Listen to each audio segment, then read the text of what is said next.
ਕਰ ਕਿਰਪਾ ਗੋਪਾਲ ਗੋਵਿੰਦੇ, ਕਰੋ ਕਿਰਪਾ ਗੋਪਾਲ ਗੋਵਿੰਦੇ।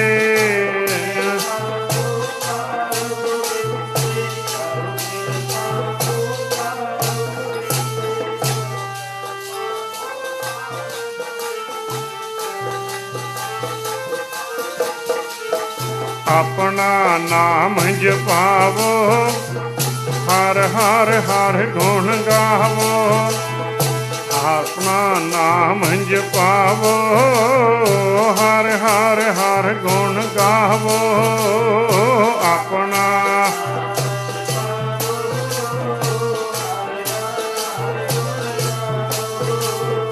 ਆਪਣਾ ਨਾਮ ਜਪਾਵੋ, ਹਰ ਹਰ ਹਰ ਗੁਣ।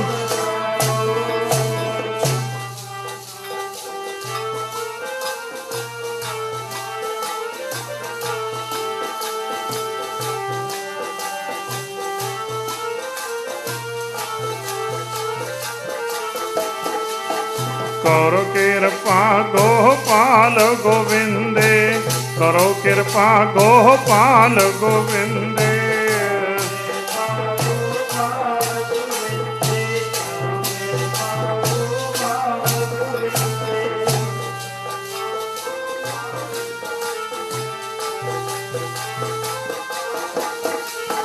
ਆਪਣਾ ਨਾਮ ਜਪਾਵੋ, ਹਰ ਹਰ ਹਰ ਗੁਣ ਗਾਵੋ।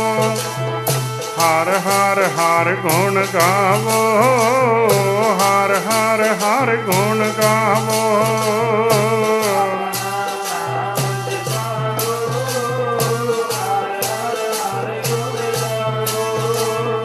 ਹਰ ਹਰ ਹਰ ਗੁਣ।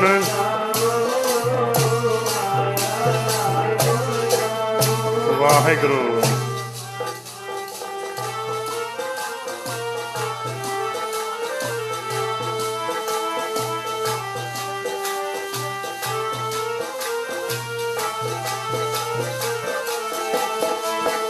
ਵਾਹਿਗੁਰੂ ਵਾਹਿਗੁਰੂ ਵਾਹਿਗੁਰੂ ਵਾਹਿਗੁਰੂ ਵਾਹਿਗੁਰੂ ਵਾਹਿਗੁਰੂ ਵਾਹਿਗੁਰੂ ਵਾਹਿਗੁਰੂ ਵਾਹਿਗੁਰੂ ਵਾਹਿਗੁਰੂ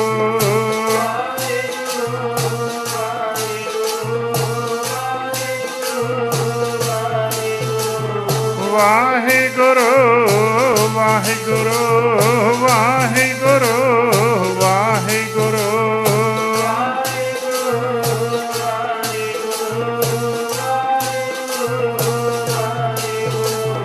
ਵਾਹਿਗੁਰੂ ਵਾਹਿਗੁਰੂ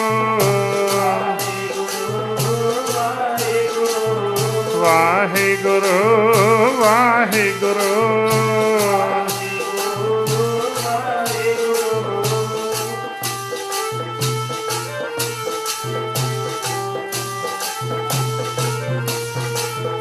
ਮਨ ਮੇਰੋ ਗਾਜ ਜਿਹਵਾ ਮੇਰੀ ਕਾਤੀ ਮਾਪ ਮਾਪ ਕਾਟਾਂ ਜਮ ਕੀ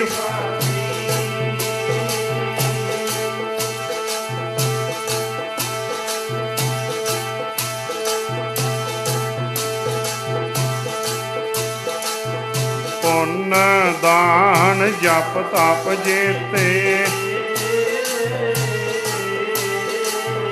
ਸਭ ਉਪਰ ਨਾਮ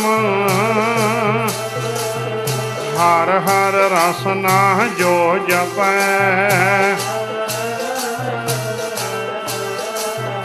ਤਿਸ ਪੂਰਨ ਕਾਮ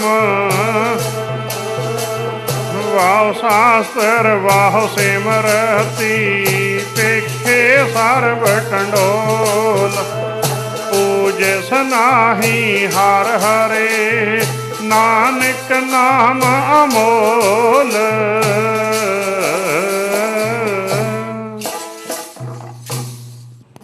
ਗੁਰੂ ਪਿਆਰੀ ਸਾਧ ਸੰਗਤ ਜੀ ਵਡਭਾਗੇ ਹਾਂ ਸਤ ਸੰਗਤ ਦੀਆਂ ਅਮੋਲਕ ਘੜੀਆਂ ਪ੍ਰਾਪਤ ਹੋਈਆਂ। ਆਪਣੀਆਂ ਸੁਰਤੀਆਂ ਨੂੰ ਇਕਾਗਰ ਰੱਖਦੇ ਹੋਏ ਆਪਸ ਵਿੱਚ ਪਾਈਏ ਫਲ। ਸਤ ਸੰਗਤ ਦੇ ਮਹਾਨ ਤੀਰਥ ਤੇ ਪਹੁੰਚੇ ਹਾਂ। ਸਤਿਗੁਰਾਂ ਦੀ ਬਾਣੀ, ਗੁਰਬਾਣੀ ਦੀ ਵਿਚਾਰ, ਇੱਕ ਇੱਕ ਵਚਨ ਪੂਰੇ ਧਿਆਨ ਦੇ ਨਾਲ ਸ਼ਰਵਣ ਕਰਨਾ ਹੈ। ਕਬੁੱਧ ਮਿਟੈ ਗੁਰ ਸ਼ਬਦ ਵਿਚਾਰ, ਸਤਿਗੁਰ ਭੇਟੈ ਮੋਖ ਦੁਆਰ।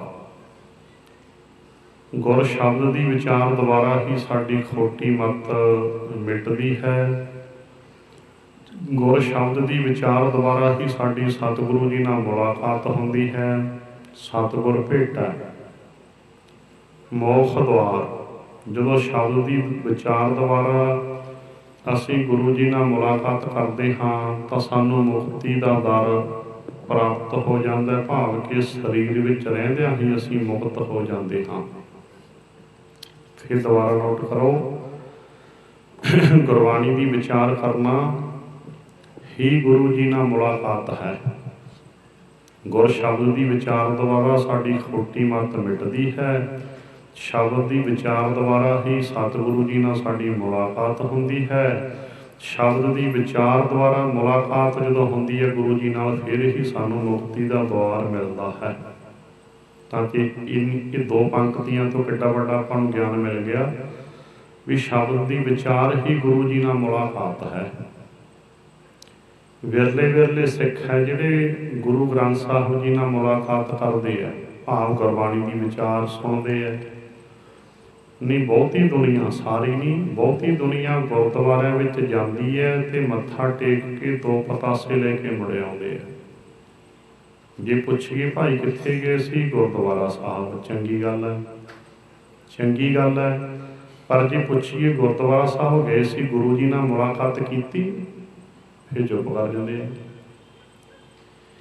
ਜੇ ਭਾਈ ਅਸੀਂ ਗੁਰੂ ਘਰ ਆ ਕੇ ਗੁਰਬਾਣੀ ਦੀ ਵਿਚਾਰ ਨਹੀਂ ਕਰਦੇ, ਗੁਰਬਾਣੀ ਦੀ ਵਿਚਾਰ ਨਹੀਂ ਸੁਣਦੇ, ਤਾਂ ਇਹਦਾ ਅਰਥ ਇਹ ਬਣ ਗਿਆ ਵੀ ਕੋਈ ਮਰੀਜ਼ ਹਸਪਤਾਲ ਵਿੱਚ ਜਾਂਦਾ ਪਰ ਡਾਕਟਰ ਦੇ ਨਾਲ ਮੁਲਾਕਾਤ ਕਰੇ ਤੋਂ ਬਿਨਾਂ ਹੀ ਮੁੜ ਆਉਂਦਾ।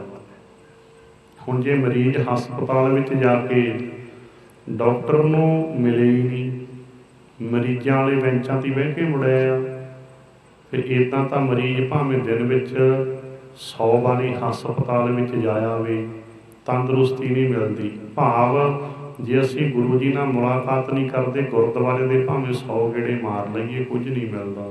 ਬੋਲੋ ਸਤਿਨਾਮ ਵਾਹਿਗੁਰੂ। ਬਾਣੀ ਚੋਂ ਪ੍ਰਮਾਣ ਲੈ ਲਓ, ਸਤਿਗੁਰ ਕੀ ਪ੍ਰਤੀਤ ਨਾ ਆਈਆ, ਸ਼ਬਦ ਨਾ ਲਾਗੋ ਭਾਓ, ਉਸ ਨੂੰ ਸੁੱਖ ਨਾ ਉਪਜੇ, ਭਾਵੇਂ 100 ਗੇੜਾ ਆਪ ਹੋ ਜਾਓ।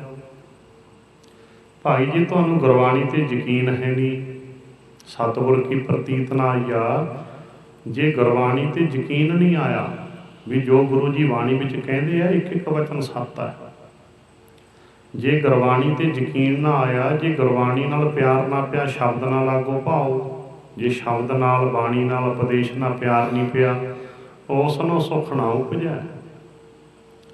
ਬਸ ਉਹਨੂੰ ਅੰਦਰ, ਉਹਦੇ ਅੰਦਰ ਆਤਮਿਕ ਸੁੱਖ ਪੈਦਾ ਨਹੀਂ ਹੁੰਦਾ। ਭਾਵੇਂ 100 ਗੇੜਾ ਆਵੋ ਜਾਓ, ਭਾਵੇਂ ਭਾਈ ਰਸਮੀ ਤਾਂ ਤੁਸੀਂ 100 ਗੇੜਾ ਮਾਰ ਜਾਓ ਗੁਰੂ ਦੇ ਦਰ ਤੇ। ਦੇਖੋ ਬਾਣੀ 'ਚ ਲਿਖਿਆ 100 ਵਾਰੀ ਆ ਜਾਓ, 100 ਵਾਰੀ ਵਗ ਜਾਓ, ਦੁਨੀਆ ਤੁਰੀ ਫਿਰਦੀ ਹੈ। ਸੋ ਗੁਰੂ ਦਾ ਦਰ ਕੱਲਾ ਗੇੜੇ ਮਾਰਨ ਵਾਸਤੇ ਨਹੀਂ ਹੁੰਦਾ। ਅਸੀਂ ਸੋਚਦੇ ਵੀ ਗੁਰਦੁਆਰੇ ਗੇੜਾ ਮਾਰੇ ਬਸ ਠੀਕ ਹੋ ਗਿਆ। ਸੋ ਗੁਰਦੁਆਰਾ ਸਾਹਿਬ ਆਓ, ਨਿੱਤ ਆਓ, ਨਿਮਿਤ ਨਹੀਂ ਮਨਾਉਣਾ। ਨਿਮਿਤ ਸਮਝਦੇ ਹੋ? ਬਹੁਤ ਅੱਜ ਸਾਡੇ ਸਿੱਖ ਸੰਗਰਾਂਦੀਏ ਤੇ ਪੂਰਨਮਾਸ਼ੀ ਹੋ ਗਏ, ਕਹਿੰਦੇ ਸੰਗਰਾਂਦ ਨੂੰ ਜਾਵਾਂਗੇ, ਮਹੀਨੇ ਦੀ ਹਾਜ਼ਰੀ ਲਾ ਆਵਾਂਗੇ। ਬੋਲੋ ਸਤਿਨਾਮ। ਹੋਰ ਕਹਿੰਦੇ ਮਹੀਨੇ ਦੀ ਹਾਜ਼ਰੀ ਲੱਗ ਜਾਂਦੀ ਹੈ। ਸੋਚੋ ਜਰਾ, ਖੈਰ ਕਸੂਰ ਕੱਲਾ ਤੁਹਾਡਾ ਵੀ ਨਹੀਂ, ਅਸੀਂ ਵੀ ਇੱਦਾਂ ਦਾ ਪ੍ਰਚਾਰ ਕਰਤਾ ਗੁਰਦੁਆਰਿਆਂ 'ਚੋਂ। ਭਾਈ ਸੰਗਰਾਂਦ ਨੂੰ ਆ ਜਿਹੜਾ ਮਹੀਨੇ ਦੀ ਹਾਜ਼ਰੀ ਲੱਗ ਜਾਂਦੀ ਹੈ, ਪਤਾ ਨਹੀਂ ਰਜਿਸਟਰ ਕਿੱਥੇ ਰੱਖਿਆ ਹੋਇਆ ਉਹ ਜਿੱਥੇ ਮਹੀਨੇ ਦੀ ਹਾਜ਼ਰੀ ਲੱਗ ਜਾਂਦੀ ਹੈ, ਪਤਾ ਨਹੀਂ। ਸੋਚੋ ਜਰਾ। ਤਾਂ ਤੇ ਗੁਰੂ ਦੇ ਦਰ ਤੇ ਨਿੱਤ ਆਉਣਾ, ਨਿਮਿਤ ਨਾ ਬਣਾਓ। ਨਿੱਤ ਕਰਮ ਹੈ ਨਾ, ਨਿਤਨੇਮ, ਨਿੱਤ ਸਿਮਰਨ, ਨਿੱਤ ਬਾਣੀ ਦੀ ਵਿਚਾਰ, ਨਿੱਤ ਕਰਮ। ਨਿੱਤ ਆ ਕੇ ਮੁਲਾਕਾਤ ਕਰਨੀ ਹੈ, ਆ ਕੇ ਮੁੜ ਨਾ ਜਾਇਆ ਕਰੋ ਫੋਕਾ ਗੇੜਾ ਮਾਰ ਕੇ। ਮੁਲਾਕਾਤ ਕਿਵੇਂ ਹੁੰਦੀ ਹੈ ਪਹਿਲਾਂ ਆਪਾਂ ਸਮਝ ਲਿਆ ਨਾ, ਸ਼ਬਦ ਦੀ ਵਿਚਾਰ ਹੀ ਗੁਰੂ ਜੀ ਨਾਲ ਮੁਲਾਕਾਤ ਹੈ। ਸਤਿਗੁਰ ਭੇਟ ਹੈ, ਭੇਟ ਮੁਲਾਕਾਤ। ਇੱਦਾਂ ਸ਼ਬਦ ਦੀ ਵਿਚਾਰ ਦੁਆਰਾ ਹੀ ਮੁਲਾਕਾਤ ਹੁੰਦੀ ਹੈ ਗੁਰੂ ਜੀ ਨਾਲ। ਸ਼ਬਦ ਦੀ ਵਿਚਾਰ ਦੁਆਰਾ ਜਦੋਂ ਮੁਲਾਕਾਤ ਹੁੰਦੀ ਹੈ ਸਾਡੀ ਖੋਟੀ ਮੱਤ ਦੂਰ ਹੁੰਦੀ ਹੈ। ਆਪਾਂ ਪੜ੍ਹ ਲਿਆ ਪਹਿਲਾਂ। ਤਾਂ ਤੇ ਗੁਰੂ ਦਾ ਦਰ ਪੂਜਾ ਸਥਾਨ ਨਹੀਂ ਹੁੰਦਾ। ਪੂਜਾ ਸਥਾਨ ਦਾ ਭਾਵ ਵੀ ਕੇਵਲ ਮੱਥਾ ਟੇਕਣ ਦਾ ਥਾਂ ਨਹੀਂ ਹੁੰਦਾ। ਬਹੁਤਿਆਂ ਨੇ ਤਾਂ ਗੁਰਦੁਆਰੇ ਨੂੰ ਮੱਥਾ ਟੇਕਣ ਦਾ ਥਾਂ ਬਣਾ ਲਿਆ, ਵੀ ਮੱਥਾ ਟੇਕ ਲਿਆ ਤੇ ਮੁੜ ਗਏ ਬਸ, ਕਹਿੰਦੇ ਮੱਥਾ ਟੇਕਿਆ ਜੀ। ਇਉਂ ਮੱਥਾ ਟੇਕਣ ਨਾਲ ਨਹੀਂ ਗੱਲ ਬਣਨੀ। ਗੁਰੂ ਦਾ ਸਥਾਨ ਪੂਜਾ ਸਥਾਨ ਨਹੀਂ, ਮੱਥਾ ਟੇਕਣ ਦਾ ਥਾਂ ਨਹੀਂ। ਗੁਰੂ ਦਾ ਦਰ ਤਾਂ ਸਤਿਗੁਰਾਂ ਦੀ ਪਾਠਸ਼ਾਲਾ ਕਹਿ ਲਓ, ਭਾਵੇਂ ਸਤਿਗੁਰੂ ਜੀ ਦਾ ਹਸਪਤਾਲ ਕਹਿ ਲਓ। ਮੇਰਾ ਵੈਦ ਗੁਰੂ ਗੋਬਿੰਦ ਆ। ਜਿਵੇਂ ਹਸਪਤਾਲ 'ਚ ਜਾਈਦਾ ਤੇ ਡਾਕਟਰ ਨਾਲ ਮੁਲਾਕਾਤ ਜ਼ਰੂਰੀ ਹੈ, ਜਿਵੇਂ ਕਿ ਪਾਠਸ਼ਾਲਾ ਵਿੱਚ ਜਾਈਦਾ ਤਾਂ ਫਿਰ ਕਲਾਸ ਵਿੱਚ ਬੈਠ ਕੇ ਅਧਿਆਪਕ ਦਾ ਲੈਕਚਰ ਸੁਣੀਦਾ ਨਾ। ਜੇ ਕੋਈ ਵਿਦਿਆਰਥੀ ਸਕੂਲ ਵਿੱਚ ਗੇੜਾ ਮਾਰ ਕੇ ਮੁੜਿਆ ਆਵੇ ਵੀ ਲਾਗੀ ਹਾਜ਼ਰੀ, ਬਸ ਨਾਲ ਦੀ ਨਾਲ ਕੰਧ ਟੱਪ ਜੀ, ਕਈਆਂ ਨੂੰ ਹੁੰਦੀ ਆਦਤ, ਤੇ ਫਿਰ ਇਮਤਿਹਾਨ ਵੇਲੇ ਕੀ ਬਣੂਗਾ? ਪੇਪਰਾਂ ਵੇਲੇ ਨੰਬਰ ਆਊ 0। ਤੇ ਜੇ ਮਾਂ ਪਿਓ ਜਾ ਕੇ ਪੁੱਛਣ, ਜੀ ਸਾਡਾ ਤਾਂ ਰੋਜ਼ ਆਉਂਦਾ ਹੁੰਦਾ ਸੀ, ਮਾਸਟਰ ਜੀ ਫੇਲ ਕਾਤੇ ਹੋ ਗਿਆ? ਮਾਸਟਰ ਕੋ ਭਾਈ ਆਉਂਦਾ ਤਾਂ ਰੋਜ਼ ਹੁੰਦਾ ਸੀ, ਪਰ ਕਦੇ ਕਲਾਸ 'ਚ ਬੈਠ ਕੇ ਸੁਣਦਾ ਨਹੀਂ ਦੇਖਿਆ ਸੀ। ਬੋਲੋ ਸਤਿਨਾਮ। ਸਿੱਧੀਆਂ ਉਦਾਹਰਨਾਂ ਨੇ ਨਾ। ਭਾਈ ਆਉਂਦਾ ਤਾਂ ਰੋਜ਼ ਹੁੰਦਾ ਸੀ, ਪਰ ਐਂ ਨਹੀਂ ਪਤਾ ਲੱਗਦਾ ਸੀ ਵੀ ਕੰਧ ਕਦੋਂ ਟੱਪ ਗਿਆ। ਕਈ ਵਿਦਿਆਰਥੀ ਹੁੰਦੇ ਨੇ ਕਾਲਜ ਤਾਂ ਰੋਜ਼ ਜਾਂਦੇ, ਪਰ ਐਂ ਪਤਾ ਲੱਗਦਾ ਵੀ ਟੱਪ ਕੇ ਗੇਟ, ਟੱਪ ਕੇ ਕੰਧ ਕਦੋਂ ਟੱਪ ਗਿਆ। ਉਹੋ ਜਿਹੇ ਵਿਦਿਆਰਥੀ ਫੇਲ ਹੀ ਹੁੰਦੇ ਨੇ। ਜਦੋਂ ਜਾ ਕੇ ਰਜਿਸਟਰ ਦੇਖੋ, ਕਹਿੰਦੇ ਜੀ ਹਾਜ਼ਰੀਆਂ ਤਾਂ ਪੂਰੀਆਂ। ਆਹ ਕੀ ਗੱਲ ਬਣ ਗਈ ਫਿਰ? ਸੋਚੋ, ਇਹ ਉਦਾਹਰਨ ਆਪਣੀ ਤੇ ਹੈ। ਕਹਿਣ ਦਾ ਭਾਵ ਆਏ ਨਾ ਸਮਝ ਲਓ ਵੀ ਗੁਰਦੁਆਰੇ ਨਹਾ ਕੇ ਗੇੜਾ ਮਾਰ ਕੇ ਬਸ ਅਸੀਂ ਜਿੱਤ ਜਾਵਾਂਗੇ, ਜੀਵਨ ਦੀ ਬਾਜੀ 'ਚ ਪਾਸ ਹੋ ਜਾਵਾਂਗੇ। ਬਿਲਕੁਲ ਨਹੀਂ, ਐਵੇਂ ਨਾ ਭੁਲੇਖਾ ਖਾ ਜਾਵੇ। ਤੇ ਗੁਰੂ ਘਰ ਆਓ, ਆ ਕੇ ਬੈਠੋ ਜਿਸ ਤਰ੍ਹਾਂ ਹੁਣ ਆਪਾਂ ਬੈਠੇ ਹਾਂ, ਤੇ ਫਿਰ ਬੈਠ ਕੇ ਗੁਰਬਾਣੀ ਦੀ ਵਿਚਾਰ, ਕੋਈ ਗੁਰਮੁਖ ਵਿਚਾਰ ਸੁਣਾਵੇ, ਸਾਰੀ ਸੰਗਤ ਬੈਠ ਕੇ ਗੁਰੂ ਦੀ ਬਾਣੀ ਦੀ ਵਿਚਾਰ ਸੁਣੋ, ਬੜਾ ਲਾਭ ਹੈ। ਇੱਦਾਂ ਅਸੀਂ ਨਿੱਤ ਸਤਸੰਗ ਕਰਨਾ ਹੈ। ਨਿੱਤ ਸਤਸੰਗ ਇਹ ਸਮਾਗਮ ਤਾਂ ਰੱਖੇ ਜਾਂਦੇ ਨੇ ਵੀ ਸੋਝੀ ਆ ਜਾਵੇ, ਥੋੜ੍ਹੀ ਜਿਹੀ ਸੇਧ ਮਿਲ ਜਾਵੇ। ਇਹ ਨਹੀਂ ਵੀ 3 ਦੀਵਾਨ ਲਵਾ ਕੇ ਸਾਰ ਦੇ, ਬਿਲਕੁਲ ਨਹੀਂ। ਸਤਸੰਗ ਨਿੱਤ ਕਰਨਾ। ਜਿਵੇਂ ਕਿ ਤੁਸੀਂ ਝੋਨਾ ਲਾ ਲਿਆ, ਸਿੱਧੀ ਜ਼ਿਮੀਂਦਾਰ ਉਦਾਹਰਨ ਲੈ ਲਓ। ਝੋਨਾ ਲਾ ਲਿਆ ਨਾ, ਹੁਣ 100 ਮਣਾ ਤਾਂ ਹੀ ਨਿਕਲੂ, ਪਾਣੀ ਖੜਾ ਹੀ ਰਹੇ। ਬੋਲੋ ਸਤਿਨਾਮ। ਜੇ ਕਦੇ ਪਾਣੀ ਸੁੱਕ ਗਿਆ, ਕਦੇ ਭਰਤਾ, ਕਦੇ ਫੇਰ ਨਹੀਂ ਗੱਲ ਬਣਨੀ। ਇਵੇਂ ਇੱਕ ਧਾਨਾਂ ਦੀ ਖੇਤੀ ਹੈ, ਬਸ ਨਿੱਤ। ਜਾਂ ਇਉਂ ਕਹਿ ਲਓ ਵੀ ਕੋਈ ਆਪਾਂ ਬੂਟਾ ਲਾ ਦਿੰਦੇ ਹਾਂ, ਬਸ ਉਹਦੀ ਸੰਭਾਲ ਜ਼ਰੂਰੀ ਹੈ ਨਿੱਤ। ਸਿਉਂਕ ਤੋਂ ਵੀ ਬਚਾਉਣਾ ਹੈ, ਪਸ਼ੂਆਂ ਤੋਂ ਵੀ ਬਚਾਉਣਾ ਹੈ ਬੂਟੇ ਨੂੰ, ਗਰਮੀ ਠੰਡ ਤੋਂ ਵੀ ਬਚਾਉਣਾ ਹੈ, ਝੱਖੜ ਝੋਲੇ ਤੋਂ ਵੀ ਬਚਾਉਣਾ ਹੈ। ਜਦੋਂ ਹੌਲੀ ਹੌਲੀ ਵੱਡਾ ਹੋ ਜਾਂਦਾ, ਦਰਖਤ ਬਣ ਜਾਂਦਾ, ਜੜ ਡੂੰਘੀ ਹੋ ਜਾਂਦੀ ਹੈ, ਥੱਲਿਓਂ ਪਾਣੀ ਲੈਣ ਲੱਗ ਜਾਂਦਾ ਹੈ, ਫਿਰ ਬਸ ਸਿਉਂਕ ਦਾ ਵੀ ਕੋਈ ਖਤਰਾ ਨਹੀਂ। ਫਿਰ ਗਰਮੀ ਠੰਡ ਵੀ ਝੱਲਣ ਲੱਗ ਜਾਂਦਾ, ਹਨੇਰੀਆਂ ਬੁੱਲੇ ਵੀ ਝੱਲ ਜਾਂਦਾ, ਪਾਣੀ ਵੀ ਥੱਲਿਓਂ ਲੈਣ ਲੱਗ ਜਾਂਦਾ ਜੜ੍ਹਾਂ।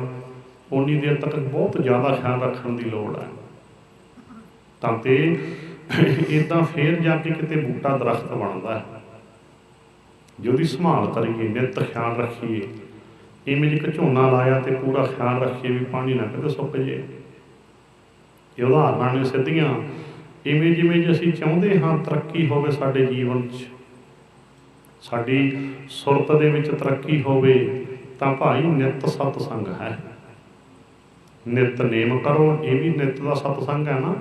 ਨਿੱਤ ਸਿਮਰਨ ਕਰੋ, ਭਾਵੇਂ 10 ਮਿੰਟ ਕਰ ਲਓ। ਨਿੱਤ ਗੁਰਬਾਣੀ ਦੀ ਵਿਚਾਰ ਕਰੋ, ਗੁਰੂ ਘਰ ਇਕੱਠੇ ਹੋ ਕੇ ਭਾਵੇਂ ਇੱਕ ਸ਼ਬਦ ਦੀ ਕਰ ਲਓ।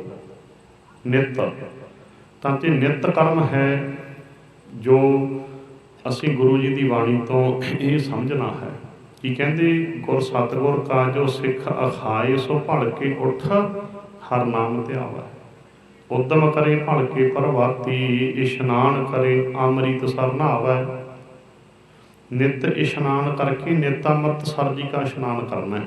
ਭਾਵ ਸਰੀਰਕ ਇਸ਼ਨਾਨ ਕਰਕੇ ਬਾਣੀ ਨਾਲ ਜੁੜਨਾ ਹੈ। ਸਤਿਗੁਰ ਪੁਰਖ ਅੰਮ੍ਰਿਤ ਸਰ ਬੜ ਭਾਗੀ ਨਹਾਵੇ ਆਏ। ਸਤਿਗੁਰੂ ਅੰਮ੍ਰਿਤ ਦਾ ਸਰੋਵਰ ਹੈ ਤੇ ਵੱਡੇ ਭਾਗਾਂ ਵਾਲੀ ਨਹਾਉਂਦੇ ਨੇ। ਪਾਣੀ ਨਾਲ ਨਹਾ ਕੇ ਬਾਣੀ ਨਾਲ ਜੁੜ ਜਾਣਾ, ਇਹ ਨਿੱਤ ਅੰਮ੍ਰਿਤਸਰ ਜੀ ਦਾ ਇਸ਼ਨਾਨ ਹੈ। ਤੇ ਬਾਣੀ 'ਚ ਲਿਖਿਆ ਜਿਹੜਾ ਗੁਰੂ ਦਾ ਸਿੱਖ ਕਹਾਉਂਦਾ ਹੈ ਉਹਨੇ ਤਾਂ ਨਿੱਤ ਅੰਮ੍ਰਿਤਸਰ ਜੀ ਦਾ ਇਸ਼ਨਾਨ ਕਰਨਾ ਹੈ। ਗੁਰਬਾਣੀ ਦੇ ਭਾਵ ਅਰਥ ਨੂੰ ਲੈਣਾ ਹੁੰਦਾ ਹੈ, ਬਾਹਰੀ ਅਰਥ ਨਹੀਂ ਹੁੰਦਾ। ਜੇ ਬਾਹਰੀ ਅਰਥ ਹੋਵੇ ਤਾਂ ਭਲਾਈਆਂ ਨੇ ਰਹਿਣ ਵਾਲੇ ਨਿੱਤ ਅੰਮ੍ਰਿਤਸਰ ਕਿਵੇਂ ਇਸ਼ਨਾਨ ਕਰਨਗੇ। ਤੇ ਗੁਰਬਾਣੀ 'ਚ ਲਿਖਿਆ ਜਿਹੜਾ ਗੁਰੂ ਦਾ ਸਿੱਖ ਕਹਾਉਂਦਾ ਹੈ ਉਹ ਤਾਂ ਨਿੱਤ ਅੰਮ੍ਰਿਤਸਰ ਜੀ ਦਾ ਇਸ਼ਨਾਨ ਕਰੇ। ਭਾਵ ਗੁਰੂ ਅੰਮ੍ਰਿਤ ਦਾ ਸਰੋਵਰ ਹੈ, ਸਤਿਗੁਰ ਹੈ, ਅੰਮ੍ਰਿਤਸਰ ਸਾਚਾ, ਮਨ ਨਹਾਵੈ ਮੈਲ ਚੁਕਾਵਣਿਆ। ਕਿਤੇ ਲਿਖਿਆ ਗੁਰਦੇਵ ਤੀਰਥ ਅੰਮ੍ਰਿਤ ਸਰੋਵਰ, ਗੁਰ ਗਿਆਨ ਮੱਜਨ ਅਪਰੰਪਰਾ। ਭਾਈ ਗੁਰੂ ਹੀ ਤੀਰਥ ਹੈ, ਗੁਰੂ ਹੀ ਅੰਮ੍ਰਿਤ ਦਾ ਸਰੋਵਰ ਹੈ, ਗੁਰੂ ਦੇ ਗਿਆਨ ਦਾ ਇਸ਼ਨਾਨ ਹੀ ਸਾਰਿਆਂ ਤੋਂ ਵੱਡਾ ਨਹਾਉਣ ਹੈ। ਸਿੱਧ ਹੋ ਗਿਆ ਨਾ ਵੀ ਗੁਰੂ ਅੰਮ੍ਰਿਤ ਸਰੋਵਰ ਹੈ ਤੇ ਨਿੱਤ ਗੁਰਬਾਣੀ ਦਾ ਇਸ਼ਨਾਨ ਕਰਨਾ ਨਿੱਤ ਅੰਮ੍ਰਿਤਸਰ ਦਾ ਇਸ਼ਨਾਨ ਹੈ।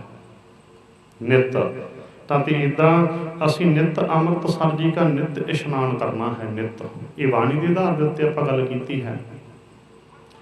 ਇੱਦਾਂ ਗੱਲ ਚੱਲੀ ਸੀ ਨਿੱਤ ਕਰਮ ਤੇ। ਹੁਣ ਆਪਾਂ ਸਮਝ ਲਿਆ ਨਾ, ਗੁਰ ਸਤਿਗੁਰ ਕਾ ਜੋ ਸਿੱਖ ਅਖਾਏ, ਸੋ ਭਲਕੇ ਉਠ ਹਰ ਨਾਮ ਧਿਆਵੈ।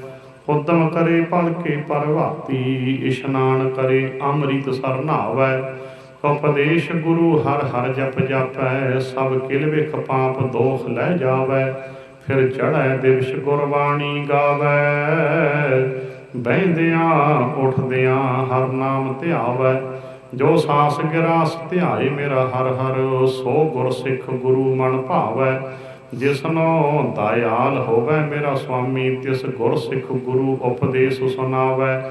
ਜਨ ਨਾਨਕ ਧੂੜ ਮੰਗੈ ਤਿਸ ਗੁਰ ਸਿੱਖ ਕੀ, ਜੋ ਆਪ ਜਪੈ ਅਵਰਹਾ ਨਾਮ ਜਪਾਵੈ।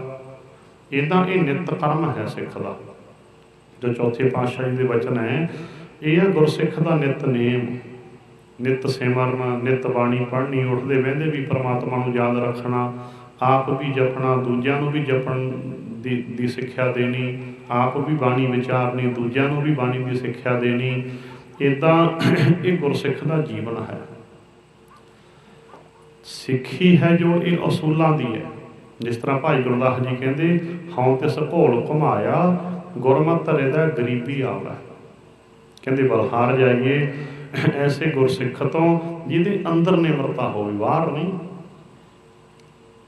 ਕਿਉਂਕਿ ਬਾਹਰ ਤਾਂ ਜਾਣੀ ਕਿ ਆਪਾਂ ਕਹਿ ਲਓ ਵੀ ਜੁਰਤ ਦੇ ਨਾਲ ਸੱਚ ਨੂੰ ਬਿਆਨ ਕਰਨ ਨੂੰ ਹੀ ਕਈ ਹੰਕਾਰ ਕਹਿ ਦਿੰਦੇ ਆ। ਵੀ ਬਹੁਤੇ ਲੋਕਾਂ ਨੂੰ ਪਤਾ ਨਹੀਂ ਹੁੰਦਾ।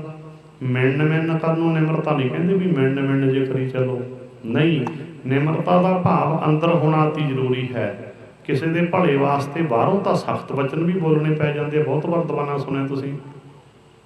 ਤਾਂ ਤੇ ਜਿਵੇਂ ਕਿ ਲੱਕੜ ਦਾ ਕੁਝ ਬਣਾਉਣਾ ਹੋਵੇ, ਰੰਦਾ ਲਾਉਣਾ ਹੀ ਪੈਂਦਾ। ਬਾਹਰ ਤਾਂ ਰੰਦਾ ਚੱਲ ਰਿਹਾ ਹੈ, ਪਰ ਮਿਸਤਰੀ ਦੇ ਅੰਦਰ ਤਾਂ ਭਾਵਨਾ ਸ਼ੁੱਧ ਹੈ ਨਾ ਵੀ ਇਹਨੂੰ ਮੈਂ ਵਧੀਆ ਕੋਈ ਰੂਪ ਦੇਣਾ।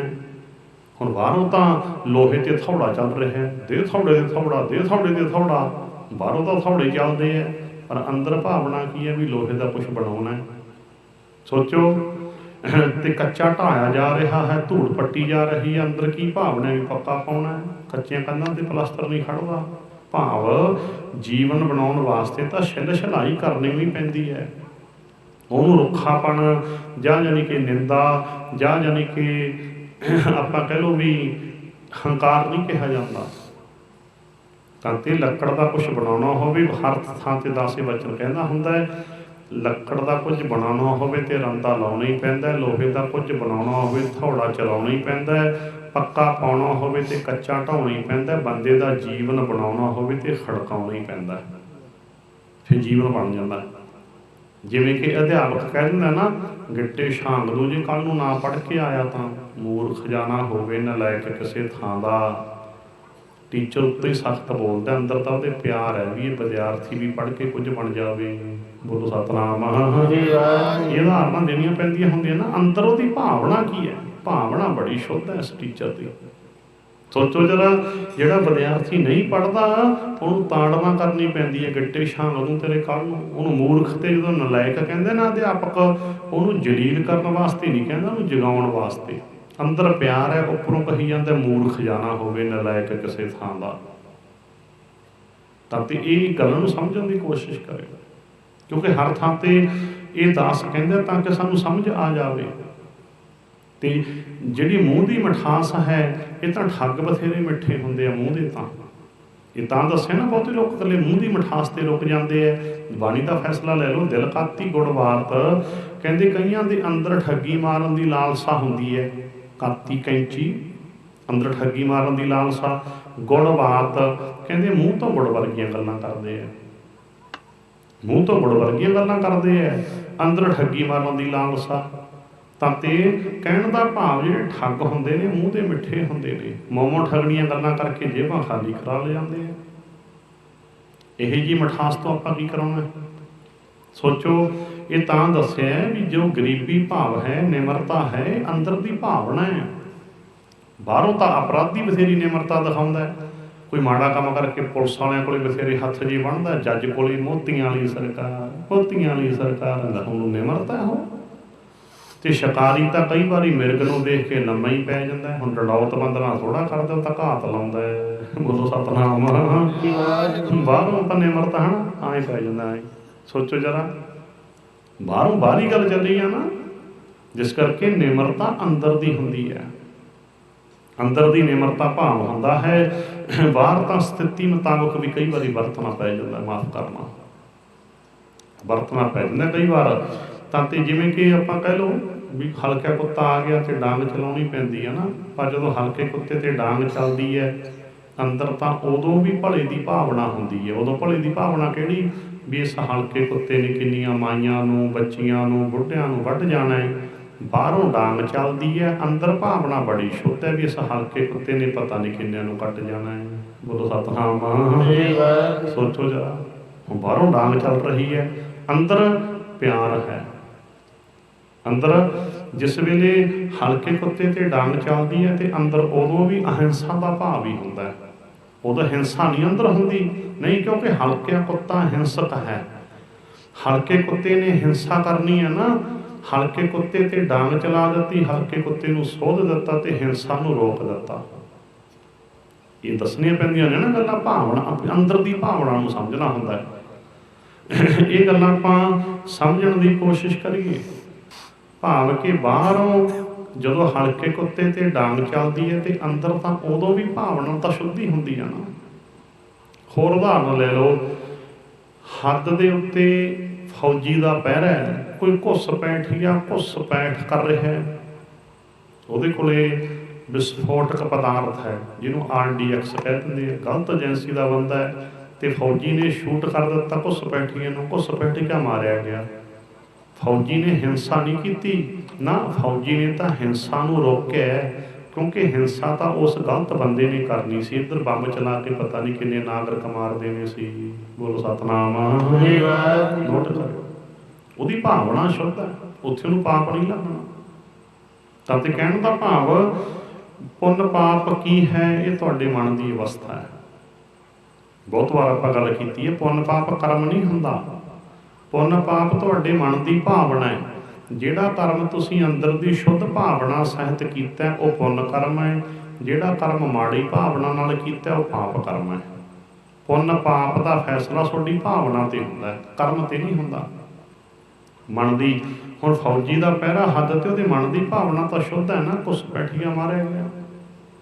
ਸੋਚੋ, ਆਪਾਂ ਘਰੇ ਆਰਾਮ ਕਰਦੇ ਆਂ, ਰਾਤ ਨੂੰ ਮੰਨ ਲਓ ਸੁੱਤੇ ਆਂ, ਕੋਈ ਕੰਧ ਟੱਪ ਗਿਆ, ਚੋਰ ਡਾਕੂ ਲੁਟੇਰਾ, ਆਪਾਂ ਨੂੰ ਪਤਾ ਲੱਗ ਗਿਆ, ਗੋਲੀ ਮਾਰ ਦਿੱਤੀ, ਮਰ ਗਿਆ। ਸਹੀ ਭਾਈ, ਰਾਤ ਨੂੰ ਕੰਧ ਟੱਪਣਾ ਤਾਂ ਫਿਰ ਗਲਤ ਹੈ ਨਾ, ਇਹਦੇ ਘਰ ਦੀ ਨਾ ਕਾਨੂੰਨੀ ਅਪਰਾਧ ਹੈ, ਨਾ ਹੀ ਧਰਮ ਦੇ ਤੌਰ ਤੇ ਅਪਰਾਧ ਹੈ। ਕਿਉਂ? ਕਿਉਂਕਿ ਉਹਨੇ ਤਾਂ ਫਿਰ ਸਾਰੇ ਟੱਬਰ ਨੂੰ ਮਾਰ ਜਾਣਾ ਸੀ, ਘਰ ਲੁੱਟਿਆ ਜਾਂਦਾ। ਹੁਣ ਕਿਸੇ ਚੋਰ ਡਾਕੂ ਤੋਂ ਬੱਚੇ ਤਾਂ ਨਹੀਂ ਮਰਵਾਉਣੇ ਭਾਈ, ਉੱਥੇ ਹੁਣ ਨਿਮਰਤਾ ਕਾਹਦੀ ਹੈ? ਡਾਕੂ ਕੰਧ ਟੱਪ ਗਿਆ, ਛੁਰੇ ਦੇ ਕੋਲ ਨੇ, ਸਾਰੇ ਟੱਬਰ ਨੂੰ ਮਾਰ ਜੂ, ਉਸੇ ਵੇਲੇ ਮਾਰੀ ਗੋਲੀ ਉਹਦੇ, ਉੱਥੇ ਨਹੀਂ ਵੇਖਣਾ। ਹੁਣ ਦਇਆ ਅੰਦਰ ਹੈ, ਦਇਆ ਉੱਥੇ ਬਾਹਰ ਨਹੀਂ। ਜਦੋਂ ਉਹਦੇ ਗੋਲੀ ਮਾਰ ਰਹੇ ਹੈਗੇ ਚੋਰ ਡਾਕੂ ਦੇ, ਉਦੋਂ ਅੰਦਰ ਤਾਂ ਦਇਆ ਭਾਵ ਹੈ। ਕਿੱਦਾਂ ਦੀ? ਵੀ ਇਸ ਚੋਰ ਡਾਕੂ ਤੋਂ ਬੱਚੇ ਤਾਂ ਨਹੀਂ ਮਰਵਾਉਣੇ, ਉਸ ਵੇਲੇ ਬੱਚਿਆਂ ਤੇ ਦਇਆ ਕੀਤੀ ਜਾ ਰਹੀ ਹੈ, ਡਾਕੂ ਨੂੰ ਗੋਲੀ ਮਾਰੀ ਜਾ ਰਹੀ ਹੈ। ਬੋਲੋ ਸਤਨਾਮ। ਨੋਟ ਕਰੋ, ਉੱਥੇ ਹੁਣ ਆਏ ਕਹਾਂਗੇ ਵੀ ਹਾਏ ਕਿਤੇ ਪਾਪ ਨਾ ਲੱਗ ਜੇ, ਹਰ ਕਿਤੇ ਇਹ ਨਾ ਹੋ ਜੀ ਐਂ ਕਰਦੇ ਕਰਦੇ ਉਹ ਸਾਰੇ ਟੱਬਰ ਨੂੰ ਮਾਰ ਜੂ, ਫੇਰ ਨਹੀਂ ਪਾਪ ਲੱਗੂ। ਸਾਰੇ ਜਵਾਕ ਮਰਵਾੜੇ ਡਾਕੂ ਤੋਂ, ਕਿਸੇ ਚੋਰ ਤੋਂ, ਨਾ ਫੇਰ ਨਹੀਂ ਪਾਪ ਲੱਗੂ। ਕਿਸੇ ਡਾਕੂ ਤੋਂ, ਕਿਸੇ ਚੋਰ ਤੋਂ ਜਵਾਕ ਮਰਵਾ ਲੈਣੇ ਧਰਮ ਹੈ? ਨਹੀਂ, ਬਿਲਕੁਲ ਨਹੀਂ। ਚੋਰ ਡਾਕੂ ਨੂੰ ਮਾਰ ਦੇਣਾ ਧਰਮ ਹੈ। ਕਹਿਣ ਦਾ ਭਾਵ ਅੰਦਰ ਤੇ ਬਾਹਰ ਚੱਲਿਆ ਸੀ ਨਾ, ਅੰਦਰ ਤਾਂ ਫਿਰ ਵੀ ਸ਼ੁੱਧੀ ਆ ਨਾ।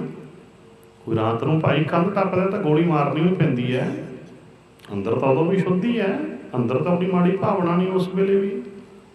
ਸੋਚੋ, ਸੋ ਇੰਨੀਆਂ ਉਦਾਹਰਨਾਂ ਕਾਫੀ ਹੈ ਮੇਰੇ ਖਿਆਲ, ਕਿਉਂਕਿ ਉਦਾਹਰਨਾਂ ਤੋਂ ਬਿਨਾਂ ਤਾਂ ਗੱਲ ਸਮਝ ਹੀ ਨਹੀਂ ਆਉਂਦੀ।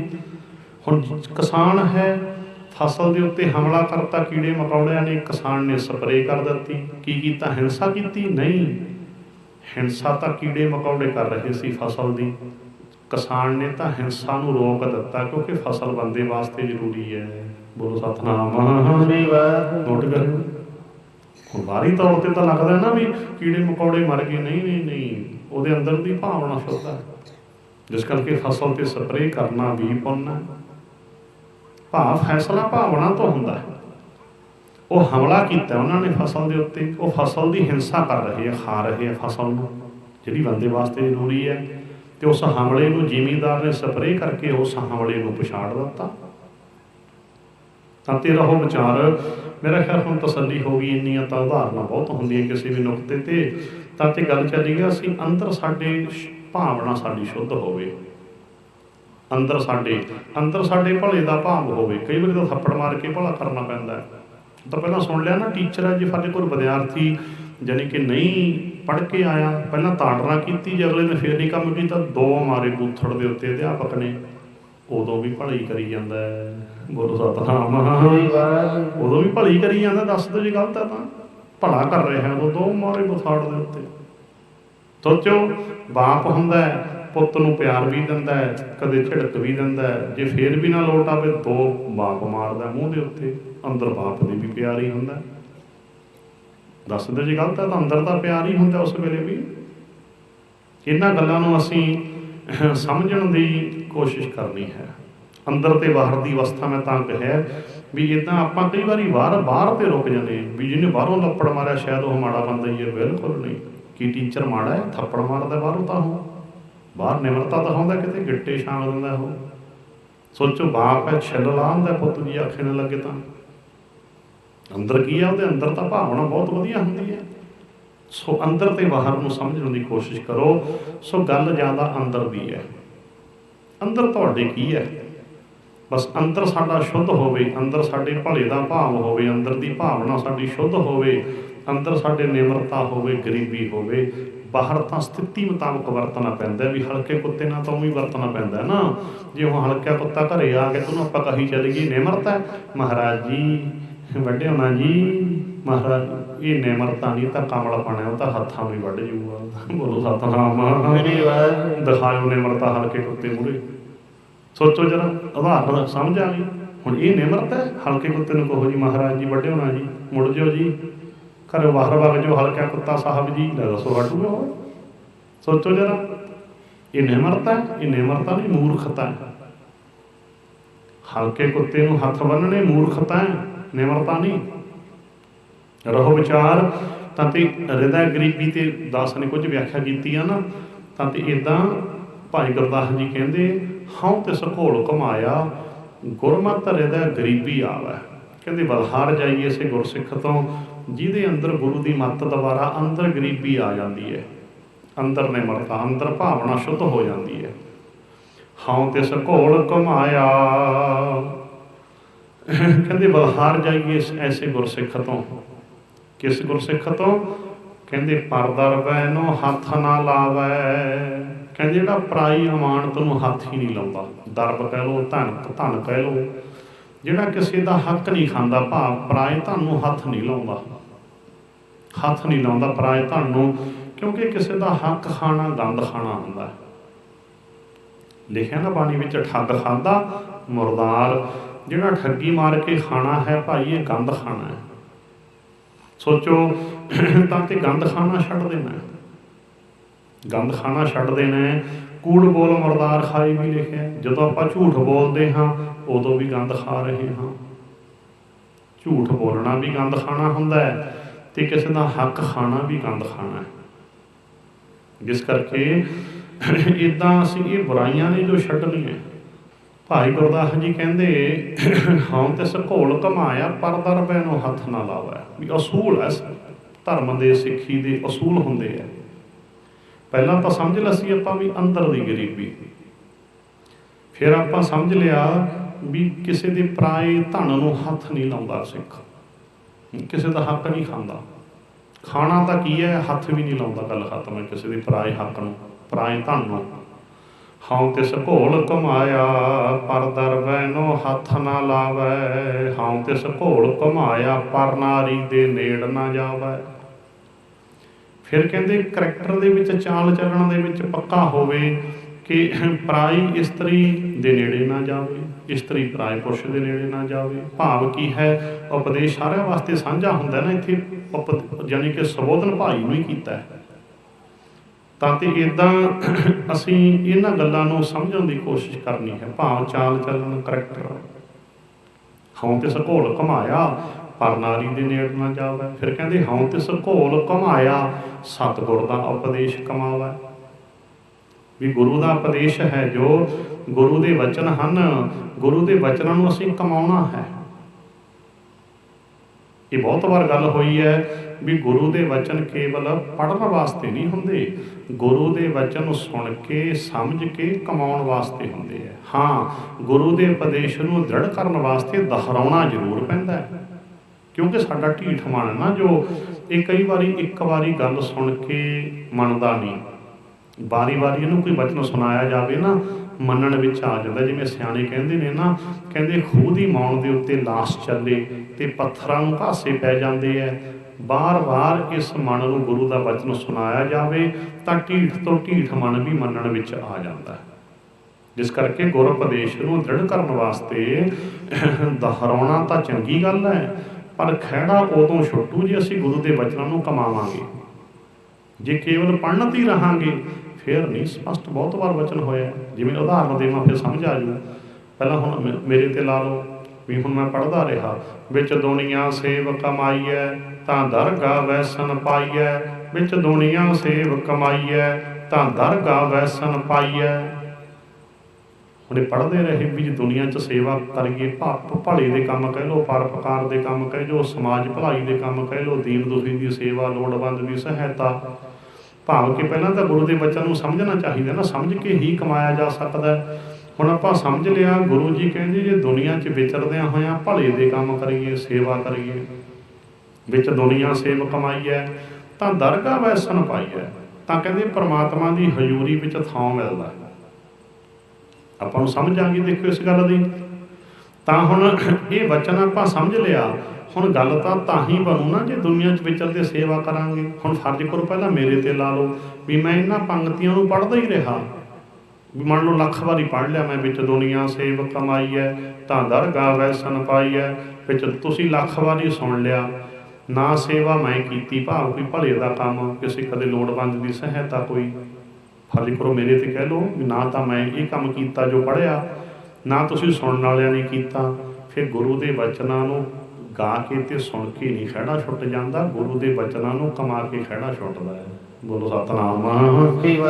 ਹੁਣ ਕੀ ਬਸ ਗਾਉਣ ਵਾਸਤੇ ਵੀ ਗਾਈ ਚਲੋ, ਵਿੱਚ ਦੁਨੀਆ ਸੇਵ ਕਮਾਈਐ ਤਾਂ ਦਰਗਾਹ ਵੈਸਨ ਪਾਈਐ, ਗਾਈ ਚਲੋ, ਮੈਂ ਗਾਈ ਜਾਣਾ ਤੁਸੀਂ ਸੁਣੀ ਚਲੋ, ਗੱਲ ਬਣ ਜੂ। ਨਹੀਂ, ਹਾਂ ਇਹਨਾਂ ਵਚਨਾਂ ਨੂੰ ਪਕਾਉਣ ਵਾਸਤੇ ਦੁਹਰਾਉਣਾ ਜ਼ਰੂਰੀ। ਉਹ ਤਾਂ ਪਹਿਲਾਂ ਸਮਝ ਲਿਆ ਵੀ ਤਾਂ ਕਿ ਸਾਨੂੰ ਪੱਕ ਜੇ ਅੰਦਰ ਉਪਦੇਸ਼ ਵੀ ਹਾਂ ਦੁਨੀਆ 'ਚ ਵਿਚਰਦਿਆਂ ਸੇਵਾ ਕਰਨੀ ਹੈ, ਇਹ ਸਾਨੂੰ ਪੱਕ ਜਾਵੇ ਉਪਦੇਸ਼।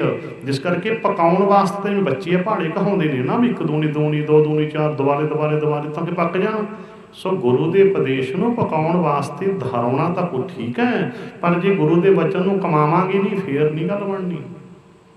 ਪੜ੍ਹਦੇ ਆ ਨਾ, ਹੋਰ ਪ੍ਰਮਾਣ ਲੈ ਲਓ ਬਾਣੀ 'ਚੋਂ, ਸੇਵਕ ਸਿੱਖ ਪੂਜਨ ਸਭ ਆਵਹਿ ਸਭ ਗਾਵਹਿ ਹਰ ਹਰ ਊਤਮ ਬਾਣੀ। ਗਾਵਿਆ ਸੁਣਿਆ ਤਿਨ ਕਾ ਹਰ ਥਾਂ ਪਾਵੈ ਜਿਨ ਸਤਿਗੁਰ ਕੀ ਆਗਿਆ ਸਤ ਸਤ ਕਰ ਮਾਨੀ। ਕਹਿੰਦੇ ਭਾਈ ਇੱਦਾਂ ਤਾਂ ਗੁਰੂ ਦੇ ਦਰ ਤੇ ਬਹੁਤ ਆਉਂਦੇ ਨੇ ਗਾਉਣ ਤੇ ਸੁਣਨ, ਕਿਉਂਕਿ ਮਾਫ਼ ਕਰਨਾ ਪਹਿਲਾਂ ਆਪਣੇ ਤੇ ਮੈਂ ਕਹਿ ਦਿਆਂ, ਮੇਰੇ ਵਰਗੇ ਗਾਉਣ ਵਾਲੇ ਬਹੁਤ ਨੇ ਤੇ ਤੁਸੀਂ ਸੁਣਨ ਵਾਲੇ ਬਹੁਤ ਨੇ। ਪਰ ਬਾਣੀ ਦਾ ਫੈਸਲਾ ਸੇਵਕ ਸਿੱਖ ਪੂਜਨ ਸਭ ਆਵਹਿ ਸਭ ਗਾਵਹਿ ਹਰ ਹਰ ਉਤਮ ਬਾਣੀ। ਉਤਮ ਬਾਣੀ ਨੂੰ ਸਭ ਗਾਉਂਦੇ ਨੇ, ਪਰ ਗਾਵਿਆ ਸੁਣਿਆ ਤਿਨ ਕਾ ਹਰ ਥਾਂ ਪਾਵੈ। ਇਹ ਜੋ ਗਾਵਿਆ ਸਾਡਾ ਗਾਇਆ ਤੇ ਤੁਹਾਡਾ ਸੁਣਿਆ ਸਾਰਿਆਂ ਵਾਸਤੇ ਉਪਦੇਸ਼। ਗਾਵਿਆ ਸੁਣਿਆ ਤਿਨ ਕਾ ਹਰ ਥਾਂ ਪਾਵੈ, ਜਿਨ ਸਤਿਗੁਰ ਕੀ ਆਗਿਆ ਸਤ ਸਤ ਕਰਮਾਨੀ। ਭਾਈ ਗੁਰਬਾਣੀ ਨੂੰ ਗੁਰੂ ਦੇ ਬਚਨਾਂ ਨੂੰ ਗਾਇਆ ਤੇ ਸੁਣਿਆ, ਉਹਨਾਂ ਦਾ ਪ੍ਰਮਾਤਮਾ ਲੇਖੇ ਵਿੱਚ ਪਾਉਂਦਾ ਹੈ। ਤਿਨ ਕਾ ਹਰ ਥਾਂ ਪਾਵੈ, ਕਿਹਨਾਂ ਦਾ? ਜਿਨ ਸਤਿਗੁਰ ਕੀ ਆਗਿਆ ਸਤ ਸਤ ਕਰਮਾਨੀ।